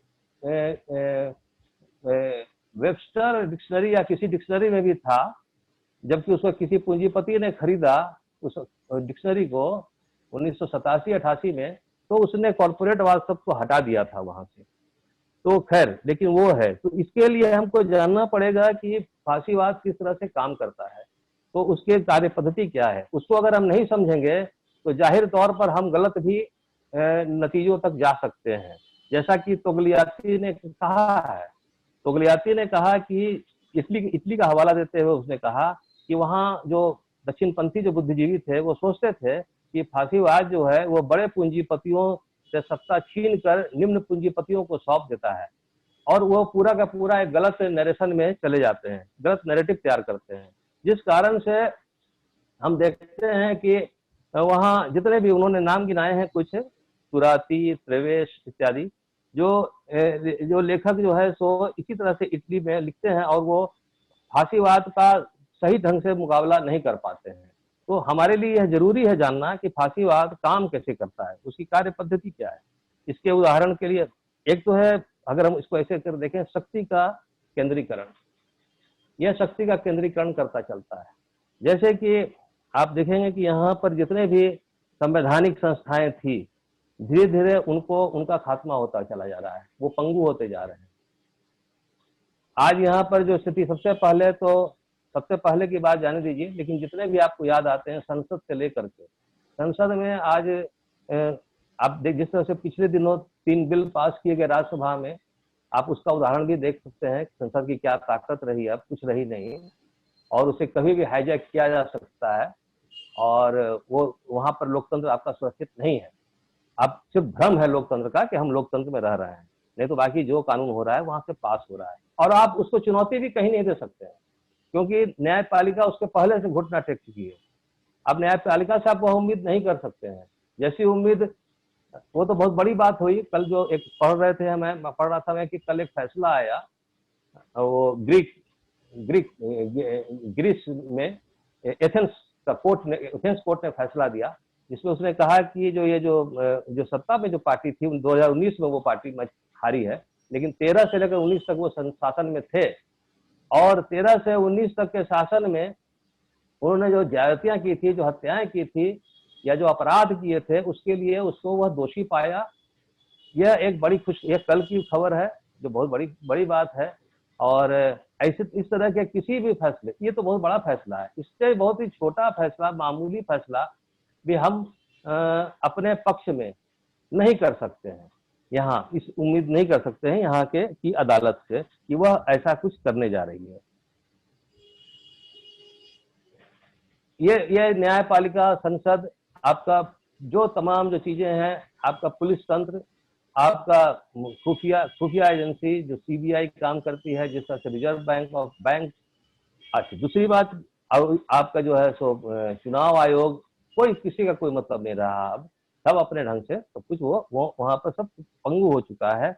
आपके पास शक्ति धीरे धीरे, कैबिनेट भी कमजोर हो गई है और वो सिर्फ सिमटता हुआ पावर सिर्फ एक आदमी के तक जा रहा है। ये पहली बात है। ये दूसरा है पूंजी का केंद्रीकरण। कई बार हम चीजों को देखते हैं इस तरह से जैसे कि वो हम उसको निजीकरण के भी तौर पर देख लेते हैं, जैसे कि बैंकों का निजीकरण होना, बैंकों का विलय, उसको हम इस रूप में नहीं आनते, लेकिन वह पूंजी का केंद्रीकरण कर रहे हैं, क्योंकि बैंक के पैसे को वित्तीय पूंजी में बदलना यह एक बड़ा उद्देश्य है। उसे वित्तीय पूंजी में कैसे बदला जाए, इसके लिए वो काम कर रहे हैं। इसलिए सिर्फ इसको निजीकरण या निजीकरण के खिलाफ कहने की बात नहीं है। धीरे धीरे जो चीजें निजीकरण के हवाले हो रही हैं, वो सब इजारेदार पूंजी को ही इकट्ठा किया जा रहा है, इजारेदार पूंजी को मजबूत किया जा रहा है। ये साफ बात है। इसको इस रूप में देखने की जरूरत है कि किस तरह से वो हर चीज को बिल्कुल एकदम सेंट्रलाइज कर रहे हैं, बिल्कुल केंद्रीकृत कर रहे हैं। अब शक्तियां, वो जो पहले था, एक हम लोग चलते थे शुरू में सेपरेशन ऑफ पावर, तो सेपरेशन ऑफ पावर का पूरा जो है सो की पूरी धज्जी उड़ी जा रही है। अब कुछ है नहीं, आपका संविधान भी आपको नहीं बचा सकता है। आप यह भी नहीं कह सकते हैं कि हम संवैधानिक तरीके से लड़ेंगे और हम जीतेंगे, क्योंकि संविधान भी आपको संवैधानिक नहीं कहेगा। मान लीजिए अभी तो राम पुनियानी जी ने कहा कि शाहीन बाग का जो आंदोलन था वह एक संवैधानिक आंदोलन था और संवैधानिक तरीके से, लोकतांत्रिक तरीके से वह आंदोलन चल रहा था। लेकिन आज ही सुप्रीम कोर्ट का फैसला आया है, या कल आया है, कल ही फैसला आया है, जिसमें उसने कहा कि आप किसी भी एक जगह पर अनिश्चित काल तक नहीं बैठे रह सकते हैं, यह असंवैधानिक है। आप किसी भी ऐसी जगह पर, पब्लिक प्लेस पर नहीं घेर कर नहीं बैठे रह सकते हैं, यह एक गलत है। इसलिए शाहीन बाग के आंदोलन को ही उसने गलत, अवैध ठहरा दिया। तो यहाँ ये बिल्कुल वो फैसले अपने, आप देख रहे हैं सभी चीजों को, सब आपके सामने है, आपके पास लड़ने के लिए कुछ। तीसरी जो बात है, तीसरी बात यह है, ये दो हुआ कि वो कैसे शक्ति का केंद्रीकरण, पूंजी का केंद्रीकरण कर रहे हैं, और तीसरी बात यह है कि वो जनता को बांट रहे हैं, जनता के बीच में लाख, हजार, पचासों दरारें पैदा कर रहे हैं। जनता जितना ज्यादा विभाजित हो उतना अच्छा है। और वो अपना ध्रुवीकरण, जो उन्होंने कहा कि वो ध्रुवीकरण का खेल भी खेलते हैं इस तरह से, तो वो खेलते हैं, वो ध्रुवीकरण में सफल इसलिए होते हैं कि हम चीजों को समझ नहीं पाते हैं, और जब चीजों को समझेंगे तो हम उस ध्रुवीकरण के शिकार नहीं होंगे, और जो चाहते हैं वो नहीं हो पाएगा। इसके लिए जरूरी है कुछ चीजों को समझना। जैसे कि मान लीजिए अगर कुछ उदाहरण हम लें, एक ताजा उदाहरण लिया जाए, जैसे कि एक उदाहरण है, मैं आप कह सकते हैं कि जो अभी हाथरस में जो हुआ, हाथरस में जो हुआ बलात्कार कांड दलित लड़की का, उस कांड के बाद, उस कांड को लोगों ने किस तरह से देखा, उसने देखा बिल्कुल उस तरह से कि भाई एक जो सवर्ण है वो दलितों पर हमला के रूप में देखा, और वो सचमुच में यह है भी, इसका आप इनकार नहीं कर सकते हैं।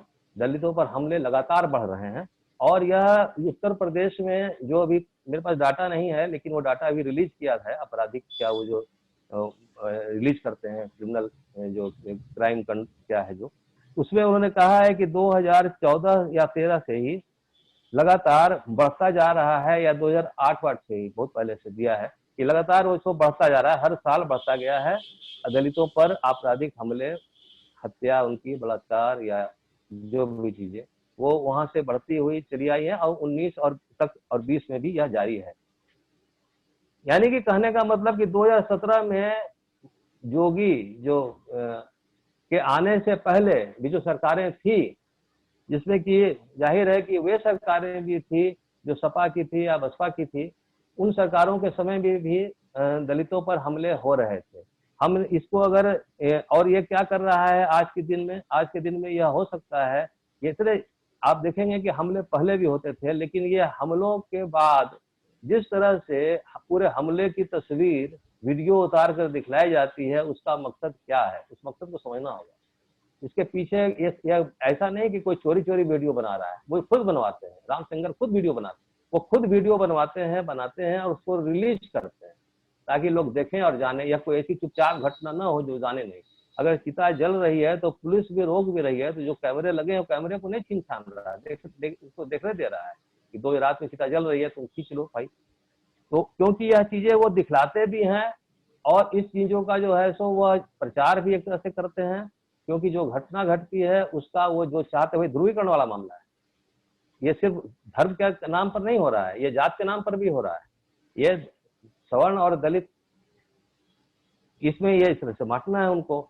और इसको अगर हम इस रूप में देखें, और तमाम तर जगह से बातें उठती हैं, लेकिन ये कहीं भी एक कहते हैं, तो गलियाती भी कहते हैं कि यहाँ कहीं भी इस तरह की बात जो उठनी चाहिए, अपने इटली के संदर्भ में वो कह रहे थे, हम यहाँ के संदर्भ में कहते हैं कि हम जमीन के बंटवारे को लेकर के कभी बात नहीं करते।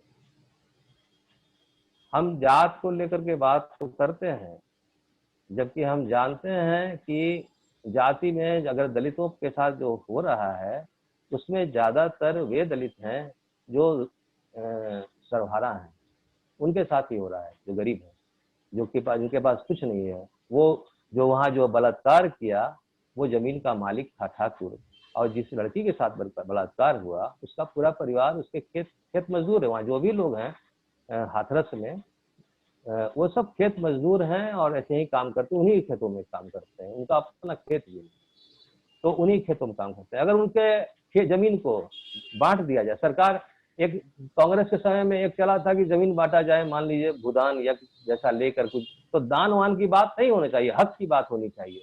इसलिए वो कार्यक्रम भी असफल हुआ, थोड़ा दूर गया होगा, लेकिन वो भूदान में मिली जमीन भी पट्टा ही नहीं मिल रहा है, वो मिलता ही नहीं है। तो इसलिए इसको बिल्कुल हक के साथ अगर इस मामले में बात हो तो आप देखेंगे कि शायद जो है सो जो हो रहा है यहाँ पर उसमें काफी कुछ नियंत्रण हो, क्योंकि हमेशा कमजोर तबका, और कमजोर तबका ज्यादातर दलित है, इसलिए दलित का शोषण होता है, उनके साथ अत्याचार होता है, उनका दमन होता है, इसमें कोई शक नहीं।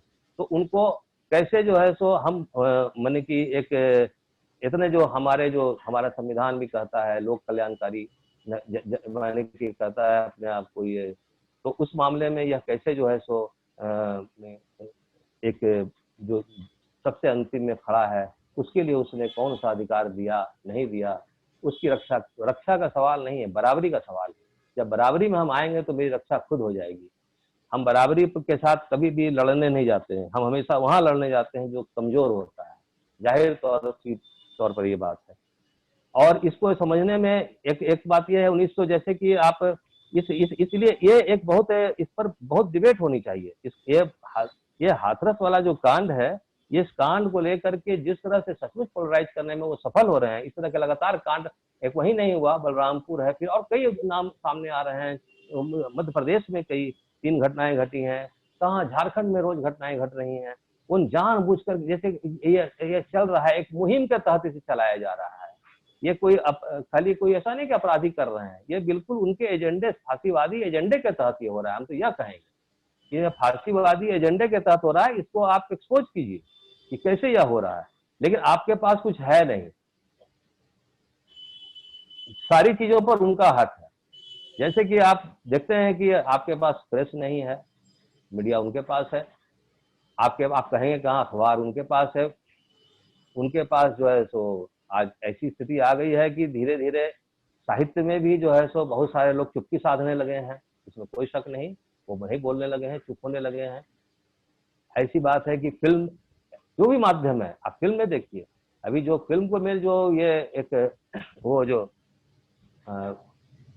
आत्महत्या उसने की और उसको लेकर के फिर पूरे फिल्म इंडस्ट्री में जिस तरह से हस्तक्षेप किया गया और पकड़ा पकड़ी धकड़ी का माहौल बनाया गया, वह सब कुल मिला करके वह सिर्फ ऐसा था कि वो याद दिलाता है फिर वही, जैसे हिटलर के टाइम की बात कीजिए, तो जैसे वो करते थे कि उनका एक वाकया है कि कैसे जो है सो वो वहां भी चाहते थे कि फिल्म जो है वह उनके हिसाब से बने, वहां पर जो है जर्मनी में कहा है था जैसे कि फ्रिट्ज लैंग, जिसको गोएबल्स अपने दफ्तर बुलाता है और वो जान जाता है कि उसको जो है उसको क्या करने के लिए कहा गया है, हाँ, तो वह वहां से चुपचाप निकल जाता है पेरिस और फिर बाहर भाग जाता है और 1950 में ही लौट पाते हैं, 1950 में लौटते हैं। तो ये स्थिति यहाँ भी जो बन रही है वो बहुत भयानक ढंग से बन रही है। अब आप यहाँ हर जगह आप फिल्म से लेकर के, मीडिया से लेकर के, साहित्य में जो उनका दखल अब धीरे धीरे बढ़ रहा है। साहित्य में जो आप बाजार देखते हैं, यह बाजार अभी और मजबूत होगा। साहित्य बाजार से बाहर था अभी तक, अब इसे बाजार का, यानी कि इसे उत्सव का और इसे जो है पुरस्कारों का, विदेश यात्राओं का कुछ व्यापक ढंग से इसमें जो है इसकी जो है भागीदारी होगी, जिस कारण से जो है, और दूसरी तरफ जेल होगा। अब आपके ऊपर होगा कि आप क्या करना चाहते हैं, आप किधर जाना चाहते हैं। ये और नासमझी एक बहुत अजीब सा है कि यहाँ पर समझिए कि ब्लिस है, हम नासमझी में बहुत काम कर लेते हैं, कह दे सकते हैं। ये इसका एक उदाहरण, बहुत बड़ा उदाहरण है। 1925 में मान लीजिए जब आरएसएस बना, तो 1925 में की ही एक घटना है। 1925 से एक साल पहले 24 में चुनाव करके मुसोलिनी सत्ता में आए थे और उस चुनाव में उन्होंने 2 बड़े समाजवादियों की हत्याएं भी हुई थी। वो समाजवादी जो मुकदमा कर दिए थे बुथ लूट के खिलाफ और हिंसा के खिलाफ कोर्ट में, उनकी हत्या उनके 2 दस्ते थे ब्लैक शर्ट वाले, उन लोगों ने कर दी थी और हत्याओं का दौर शुरू हो गया था। उसके बाद स्थिति ये हुई थी कि बुद्धिजीवियों को देश छोड़कर भागना पड़ रहा था। ये 1924 की बात है। और 1925 में इस पृष्ठभूमि में, ये इसी पर ही पृष्ठभूमि थी, 1925 में वहां रविन्द्रनाथ टैगोर जाते हैं। एक ऐसे समय में जब मुसोलिनी को बहुत सख्त जरूरत थी किसी बहुत बड़े आदमी की, और रविन्द्रनाथ टैगोर को नोबेल प्राइज मिल चुका था, 11 या 12 में ही कुछ मिल चुका था, तो वो एक बड़ा नाम था। वो वहां जाते हैं और वहां यात्राएं उनकी थी थोड़ी लंबी, लेकिन तबीयत खराब होने के कारण यात्रा कम हो जाती है। लेकिन वहां उन्होंने जो एक इच्छा जाहिर की थी, वह इच्छा ये थी, जो उनके जो साथी जो लेख बुलाए जो वहां पर थे वहां पर, कि यहाँ से इटली से वो शांति निकेतन में चाहते थे कि कुछ लोग आए और ये बिल्कुल जो है वो यहाँ से इटालियन जो ये भी आए और वो उनको भी बुलाया कि एक का खर्च बोले कि मैं दूंगा, और वो इटालियन जो विद्वान कोई हो और जो लाइब्रेरी हो वो आप यहाँ उसका जो है फंड को रेज कर लीजिए इटली से, और उससे आप आ जाइए, उसका खर्च इटली उठा ले। तो वो तो फिर उनकी तबीयत खराब हुई, चले गए। उस समय तो नहीं कर पाए, वहां सज्जन थे, उनका नाम मैं भूल रहा हूँ। लेकिन बाद में वो फंड के लिए मुसोलिनी से मिल लेते हैं, और मुसोलिनी को जब कहते हैं तो मुसोलिनी ने इसे एक बहुत बड़े एक जो है अवसर के रूप में देखा, और उसने जो है तुरंत हाँ कह दी, और उसने तुरंत जो है एक व्यवस्था कर दी एक विद्वान की वहां से जाने की, इटालियन, और जो है लाइब्रेरी, बहुत बड़ी लाइब्रेरी साथ में, वो सब हो गया। रविन्द्रनाथ टैगोर बहुत प्रभावित थे। 1926 में, फिर 1930 में फिर वो जाते हैं इटली, और 1930 में जब जाते हैं वो बहुत ही 1930 में नहीं 1926 में जाते हैं, 30 मई 1926 में, एक साल बाद ही जाते हैं इटली फिर, और मुसोलिनी से मिलना चाहते हैं, और अगले ही दिन मुलाकात भी होती है और दोनों में बड़ी अच्छी बातचीत, सब कुछ होता है, सब कुछ। उनको लगता है मुसोलिनी बहुत अच्छा आदमी है, सीधी सी बात। वहां के बाद जब वो यूरोप के दूसरे देशों में गए, स्विट्जरलैंड वगैरह, तो वहां लोगों ने कहा कि आपको क्या हो गया है, आप मुसोलिनी से मिल रहे हैं, वो फासिस्ट हत्यारा। तो उनको बहुत ये हुआ कि ऐसा कैसे है, तो बहुत अच्छा आदमी है। अब देखिए ना, समझिए, देखिए, तो वहां अखबार लोगों ने दिखलाया, देखिए आपके बारे में क्या छप रहा है यहाँ अखबारों में, तो वो सब पढ़ कर उनको तब लगा कि वो उनसे कुछ गलती हुई है। तो ये गलतियां, इस तरह की गलतियां, या इस तरह का किसी फासिस्ट जो व्यवहार है, या जो ताकत है, या जो सत्ता है, उसके संपर्क में जाना, उससे कुछ लाभ ले लेना या उससे कुछ पा लेना, एक नासमझी का हम ये तो नहीं कहेंगे कि वो आवरण ओढ़े हुए थे, हो सकता सच में ना समझो भाई, मैं कैसे ये बात कर सकता हूँ, मैं क्यों लगाऊं आरोप।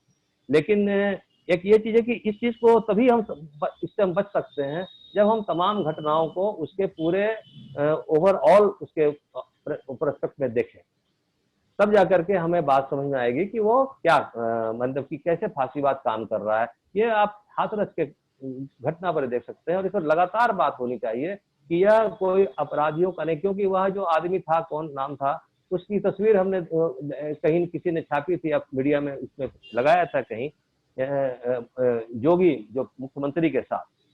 अब आप समझ सकते हैं कि उनके साथ एक जो बलात्कारी है उसको बचाने के लिए सिर्फ मुख्यमंत्री ही नहीं लगा है, बल्कि उसको बचाने के लिए कहीं न कहीं ऊपर से भी, केंद्र से भी लोग समर्थन उसको बढ़ जाने में लगे हैं। और यह सोचिए कि जब इलाहाबाद हाई कोर्ट ने स्वतः संज्ञान लेने की बात की, तो उसके दूसरे दिन ही सुप्रीम कोर्ट में PIL फाइल कर दिया जाता है और चीफ जस्टिस उसकी सुनवाई करते हैं। और 12 तारीख जो डेट फिक्स किया था इलाहाबाद ने सुनने का, उसके पहले ही हो सकता है कि सुप्रीम कोर्ट उसमें कुछ फैसला ले और इलाहाबाद को रोक दे, और वो जो है सो कहे कि यही सुनवाई होगी। अब आप सोचिए कि जहां सुप्रीम कोर्ट, संसद, राज्य के जो सर्वोच्च जो भी हैं, वो सब से लेकर के जब सब कोई, आप आज के दिन में कोई संवैधानिक लड़ाई नहीं लड़ सकते हैं, यह तय है। अगर आपको लड़ना है तो संवैधानिक लड़ाई लड़िए, लेकिन संवैधानिक लड़ाई को डिफेंड करने के लिए आपके पास संविधान नहीं होगा, आपके पास अदालतें नहीं होंगी, आपके पास जो है सो कोई संसद नहीं होगा, आपके पास कुछ नहीं होगा। आपको आपकी स्थिति बहुत शांतिपूर्ण के बाद भी अवैध घोषित कर दी जाएगी, जैसे कि शाहीन बाग की गई, सर्वोच्च न्यायालय ने किया, कल ही किया, अपने फैसले से किया। तो यह स्थिति है। ऐसी स्थिति में हम साहित्य कर्मी और संस्कृति कर्मी की जो भूमिका है वह बहुत ही एक संयुक्त मोर्चे की ओर जाती है, व्यापक गोलबंदी की ओर जाती है। और हम इसके लिए कैसे काम कर सकते हैं, हमें कैसे जो है सो लोगों के बीच में जाने की जरूरत है। डोर टू डोर कैंपेन भी अगर वो सुदूर इलाके में, ग्रामीण इलाकों में, उन प्रभावित इलाकों में जरूर जाना चाहिए। और सिर्फ एक मतलब कि किताबों और पत्रिकाओं और इससे तो काम नहीं चलने वाला है, क्योंकि इस देश में ये जो मीडिया है जहां हम बात कर रहे हैं, यह भी बहुत कम लोगों तक पहुंचती है। ये देश में आपको घूमना पड़ेगा एकदम लोगों के बीच में सदैव, और खतरे उठा करके भी अगर हो तो करना पड़ेगा यह काम। ये मैं इतना ही कहता हूँ। और आगे अब तुहिन देव जी, मेरी बात लगभग हो गई, अब पता नहीं बात कहाँ तक गई, मैं नहीं जानता हूँ, लेकिन मैंने अपनी बात कह दी। और मुझे कहने में, मैं जब कहता हूँ तो सुनता नहीं हूँ, क्योंकि ये दूसरा फोन कुछ अजीब सा है, इसे हटाकर मैं सुनने वाला लगाऊंगा तो मैं सुनूंगा आपको। तो ये एक दिक्कत है, तो मैं अब सुनूंगा आपको। मेरा जो बोलना था वो मैंने कह दिया। Thank you, Comrade Ranjit Verma ji. There was a famous poem on Shaheen Bagh by Comrade Ranjit Verma. Shaheen Bagh का पता एक औरत पूछ रही थी, तो उनकी प्रसिद्ध एक कविता है। और आपने बहुत अच्छे तरीके से बताया आपने कि जो फसीवाद और कॉर्पोरेट राज साथ साथ चलते हैं। I would like to request Comrade Shankar to translate Comrade Ranjit Verma's presentation. Comrade Shankar, please थोड़ा हिंदी में अनुवाद कर देंगे इनका जी।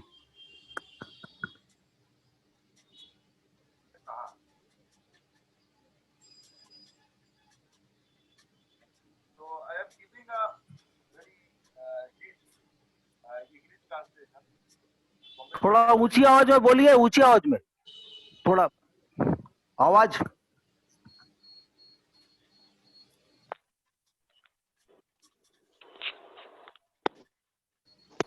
ठीक है अभी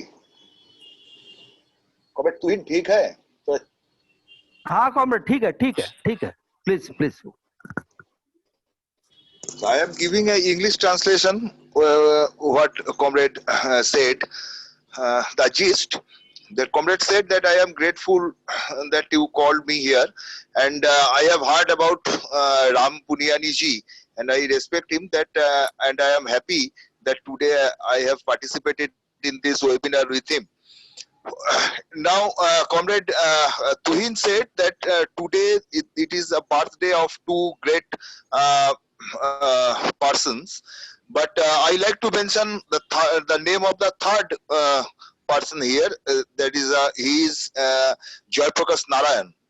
When in the history, we will see that when JP started his movement, many Janasangha people came with him. The communist people also, they went to, with JP, but when they saw that there are a lot of Janasangha people, RSS people, then they went back. Gandhi, even Gandhiji, he told JP that this Sangha was fascist, and what are you doing with them? So in reply, JP gave this reply in a large public meeting, and he said that if Jansangha is RSS and RSS is fascist, then JP is also fascist. This is the first time in the Indian history when these fascist forces started to establish itself, and later this Jansangha people made BJP, and gradually in Indian politics they made inroad, and gradually they established themselves. But according to, as far as their character is concerned, they went with Mussolini at the time of fascist upsurge worldwide, especially in Germany and Italy, and they stood with him. And in Bihar also, we will see that more or less all the parties, sometimes or other, they stood with BJP. So in this situation, we have to understand that how this fascist force they work. And the first thing which we can note, that is that they work on the basis of centralization of institution. In India, we can see that there are a lot of institutions, and today under the rule of this Narendra Modi and this BJP rule, we see that all the democratic institutions are hijacked. Say the Parliament in the Rajya Sabha, they did not have the majority to for the bills of agricultural bills which they passed there. For this thing, they did not have the majority. But how they hijacked it and how they passed it with pressure, so we have seen this thing. We have seen the judiciary also. And in judiciary, in Greece, there was a verdict came 2-3 days back by a court of Athens that there the government which ruled from 2013 to 2019, they made lot of scandals and lot of crimes. So in India, we cannot think that the Indian judiciary give this type of rule. Today, the judiciary are more or less, they are as a part, has become a part of their centralization effort. And if you see the police and the cabinets and other institutions, you will find the same thing there. This is the centralization of institutions. The second thing is that centralization of capital. We know that as far as the definition of fascism is concerned, there was a definition put forward by the Communist Third International, that fascism was a rule of the most reactionary section of the finance capital, etc. But when Mussolini came to power, he gave a definition that we do not have anything with capitalism, but corporatization, definitely corporatization is there. So if we see there as a part of their second mode of activities or mode of work, we will see that centralization of capital always plays a very important role. Sometimes we think that this is a privatization. It appears like that it is a privatization of means of production, factories, institutions, etc. But actually, what is happening? This is a centralization of capital. What we are seeing in the banks are not privatization. Actually, privatization is not going there. Actually, what is being there, that is centralization of capital, and bank capital now they are desperately trying to convert in a in a capital which is mainly working in non-productive field. Number three, there are the third mode of activities or mode of work there they have, that is the division of the people or polarization. Say the incident of Hathras. In Hathras, that was a attack by the upper caste people. The upper caste, there was a rape and murder of a Dalit girl by the upper caste people. However, the fact is, in Hathras and in Uttar Pradesh, before Yogi government, at the time of BSP or SP, many attacks on the Dalits were there. But we forget sometimes that these upper caste people, they are basically the owner of land, land-owning people. They are Thakurs and they are from the land-owning people. And the Dalits, they are basically the agricultural workers.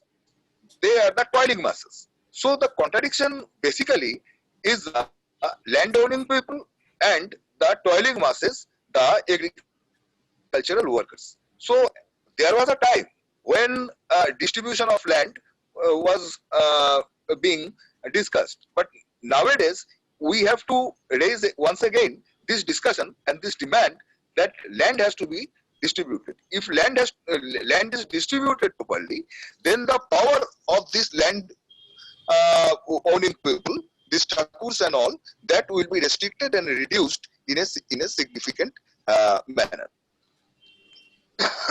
Sorry. In this perspective, if we see that as far as the cultural resistance is concerned, what we have to understand is very clearly that under the fascist rule, that you cannot work in constitutional way. Ram Punyani ji said that this Shahin Bagh movement, that was a great movement.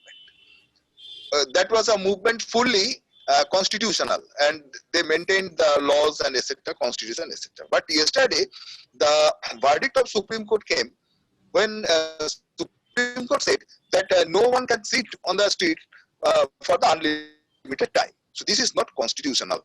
So anything, any protest, or any resistance, if you want to launch, it cannot be done within the constitutional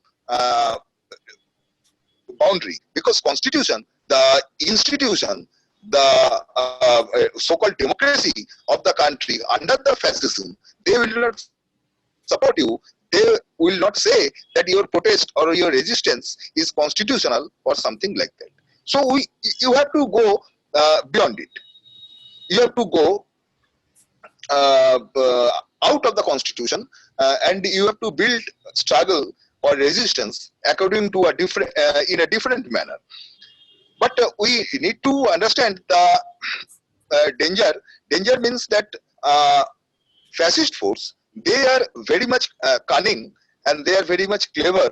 They are very much able to divert the people's attention or confuse the intellectual peoples in order to make them stand with them.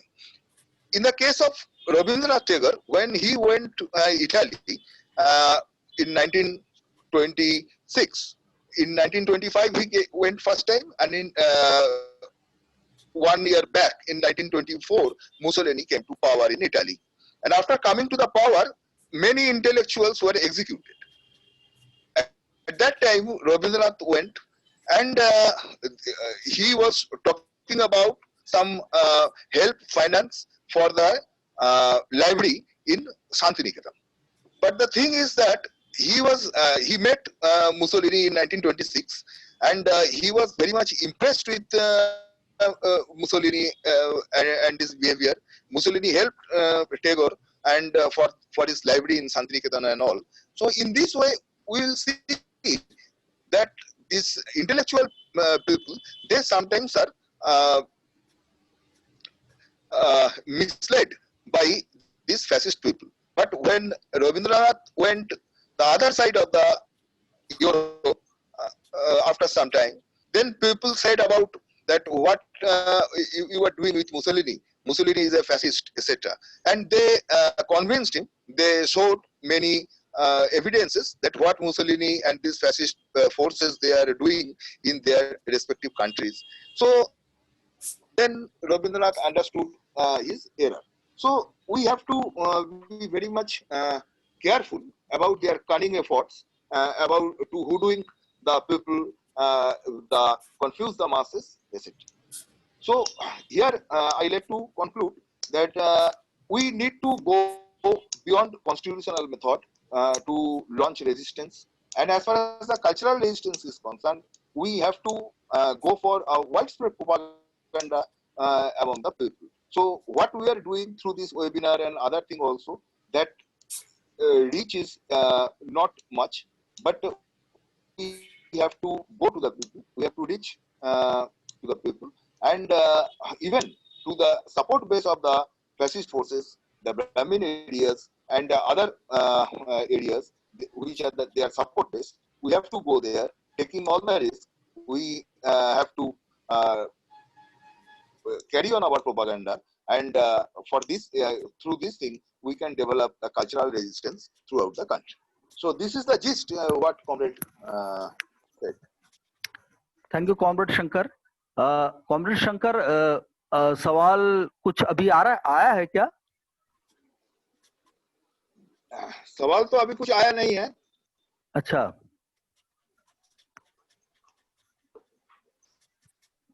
अभी कोई सवाल नहीं है अभी. देखिए तो देखता हूँ. तो मेरा पास में कोई सवाल नहीं आया है. आपके पास होगा तो देखिए.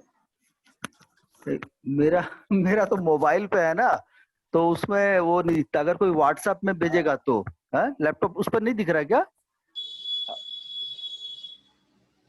नहीं यहाँ पे नहीं. अच्छा, चैट बॉक्स में कोई सवाल नहीं है. हाँ, नहीं है ना. अच्छा अच्छा, नहीं. हाँ, चलिए, कोई बात नहीं. साथियों, जो आज का हमारा वेबिनार था, आज की परिस्थिति में फासीवाद का सांस्कृतिक प्रतिरोध और जन संस्कृति के लिए संघर्ष, इस पर हमारे बीच में दो ख्यातनाम वक्ता हमारे बीच में आए और उन्होंने अपनी बात रखी.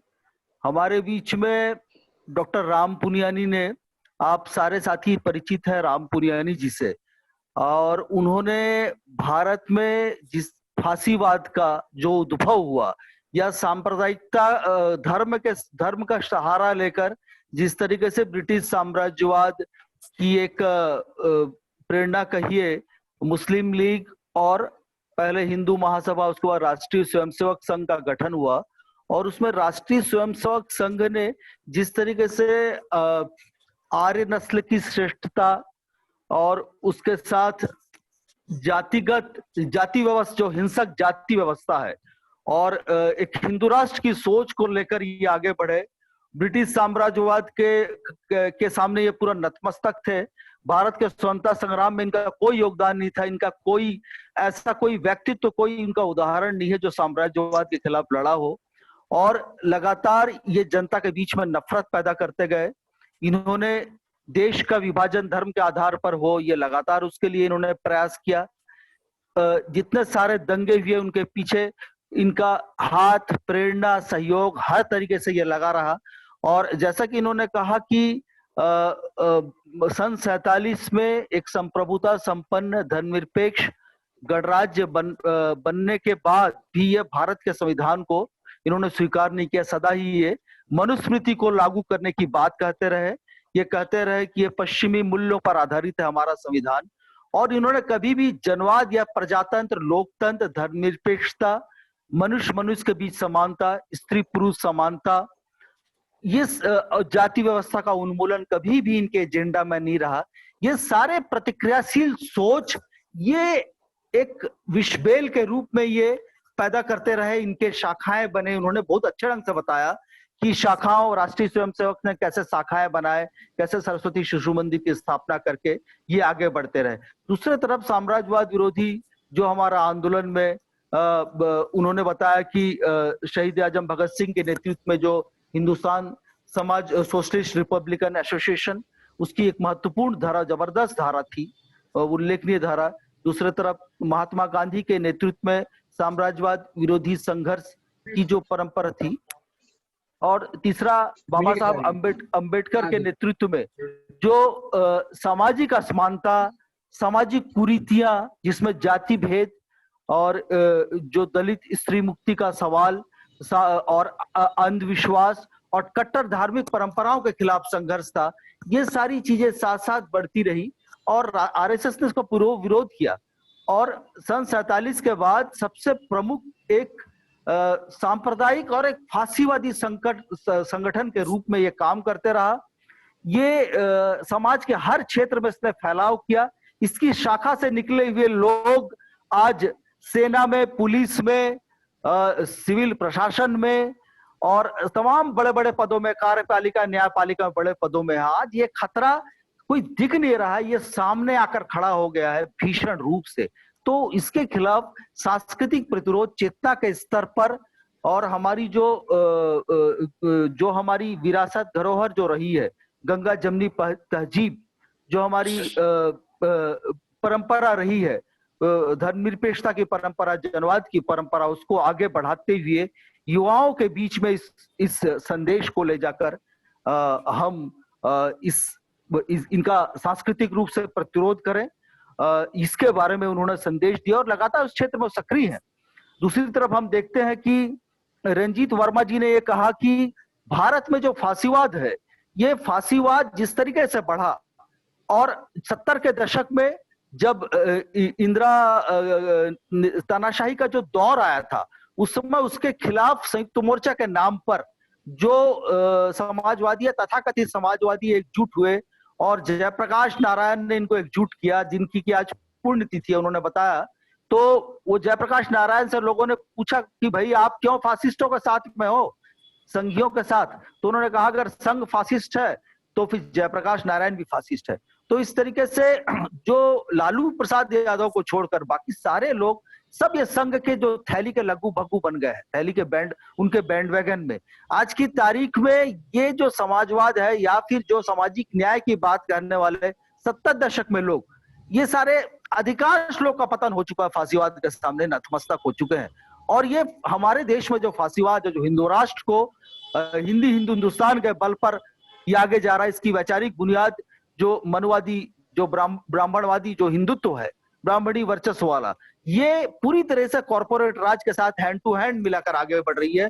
और इनके खिलाफ लड़ना है तो कॉर्पोरेट राज के खिलाफ भी लड़ना पड़ेगा। और जो संवैधानिक संस्थाएं जो है वो सारी चीजें बेमानी होती जा रही है, बावजूद उसके संघर्ष के वैकल्पिक तरीकों को पर हमको आश्रित करना पड़ेगा, ज्यादा से ज्यादा जनता के बीच जाना पड़ेगा, जन संघर्षों के बीच में से हमको रास्ता बनाना पड़ेगा।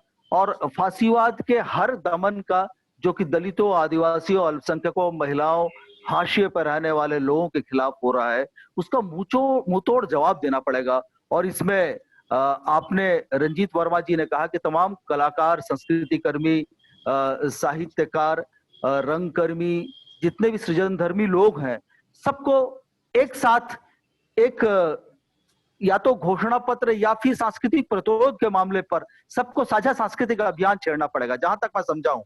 तो उस हिसाब से हम ये देखते हैं कि राम पुनियानी जी और रंजीत वर्मा जी दोनों एक दूसरे के परिपूरक हैं। और आज की तारीख में ये आज की जो परिस्थिति है, जो फांसीवाद का जो अंधकार है चारों तरफ से, और जो एक अंधकार सा छा गया है, लोगों के अंदर पश्चिमती है, डर है, लोग घर के अंदर कैद कर दिए गए हैं। एक आधी से ज्यादा जनसंख्या घर में कैद, जो बाहर है वो भी डरे हुए, आतंकित से हैं, या तो पुलिस के डंडे के डर से या तो कोरोना के डर से। और आपदा को अवसर बनाते हुए तमाम जन विरोधी क्रियाकलाप, तमाम अभिव्यक्ति स्वर को दबाया जा रहा है, फौजी बूटों को तले दबाया जा रहा है, कश्मीर से कन्याकुमारी तक। ऐसे हालात में हम जन सांस्कृतिक आंदोलन को, फांसीवाद के खिलाफ सांस्कृतिक प्रतिरोध का जो आंदोलन है, शाहीन बाग जैसे प्रतिरोध जो कि पूरे जनवादी तरीके से, प्रजातांत्रिक तरीके से चलाया गया, भारत की गंगा जमनी तहजीब के आधार पर, वो एक मिसाल है। भले आरएसएस के आंगन में नाचने वाले न्यायपालिका कुछ भी कहे, लेकिन हम ये जानते हैं कि शाहीन बाग घर घर की आवाज बन चुका है। देश के हर एक शहर, हर एक गांव में, अधिकांश जगह पर, मैं तो देश में भोपाल में, दिल्ली में, छत्तीसगढ़ के रायपुर में, सब जगह गया, सब जगह, कई जगह पर शाहीन बाग के बीच में बैठा और लोगों के साथ साझा किया। मैंने देखा कि कैसे वो एक प्रतिरोध का संबल बन गया है। तो इसीलिए इस प्रकार के नए नए संबल और बनते रहेंगे। कितनी सारी कविताएं बने, कितने सारे गीत बने, कितने सारे साहित्य बने हैं। इसके पहले ऐसे जनगीत, ऐसे नुक्कड़ नाटक शाहीन बाग के पहले हमने देखे नहीं थे। और कितने सारे छात्र और नौजवान जो देश को बचाने के लिए, संविधान की लोकतांत्रिक परंपराओं को बचाने के लिए, शहीद आजम भगत सिंह, अशफाक उल्लाह बिस्मिल की परंपरा को बचाने के लिए आगे आए हैं। तो उन सबको याद करते हुए आप सबको बहुत बहुत सलाम, आप सबका बहुत बहुत अभिनंदन, विशेष रूप से डॉक्टर राम पुनियानी जी का। आपने हमारे बीच में समय दिया, आप हमारे अनुरोध पे आए, मैं आपका बहुत आभारी हूं। और मैं चाहूंगा कि आपका अधिक से अधिक कितना हम आपका साथ, आपका सानिध्य प्राप्त करें इस फांसीवाद के खिलाफ लड़ाई में, इस नौ फांसीवाद के मनुवादी हिंदुत्व के खिलाफ लड़ाई में। जो एक अभियान हमने पिछले 28 सितंबर को मैं आपके साथ जी शुक्रिया, बहुत बहुत शुक्रिया।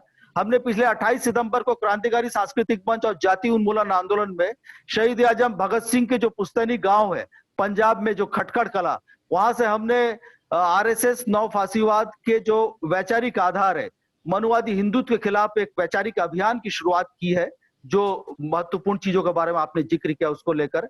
और रंजीत वर्मा जी, आपका भी हम साथ चाहेंगे कि अभियान का पहला दौर हम 25 दिसंबर को, जब 1927 को महाड़ में बाबा साहब अम्बेडकर ने दलितों और महिलाओं को लेकर मनुस्मृति का दहन किया था, एक सांकेतिक रूप से जो हिंसक जाति व्यवस्था और जो पूरी एक इनकी जो वैचारिक सोच है ब्राह्मणी श्रेष्ठत्व, उस पर चैलेंज किया था। उसके बाद हम जैसे लोगों पर, संस्कृति कर्मियों पर ये बहुत बड़ी चुनौती आन पड़ी है कि हम इसका सामना करें। तो ये अभियान को हम आगे ले जाएंगे आप सबके सहयोग से। बहुत बहुत धन्यवाद राम पुनियानी, बहुत बहुत धन्यवाद कॉमरेड रंजीत वर्मा जी, और तमाम हमारे साथी जो हमारा साथ दे रहे हैं, जो हमको सुन रहे हैं रेवोल्यूशनरी कल्चरल फोरम, क्रांतिकारी सांस्कृतिक मंच के इस वेबिनार पर लाइव। आप सबका बहुत बहुत शुक्रिया। इस अभियान को हम आपके साथ कंधे से कंधा मिलाकर चलाएंगे। इनकलाब जिंदाबाद। शुक्रिया।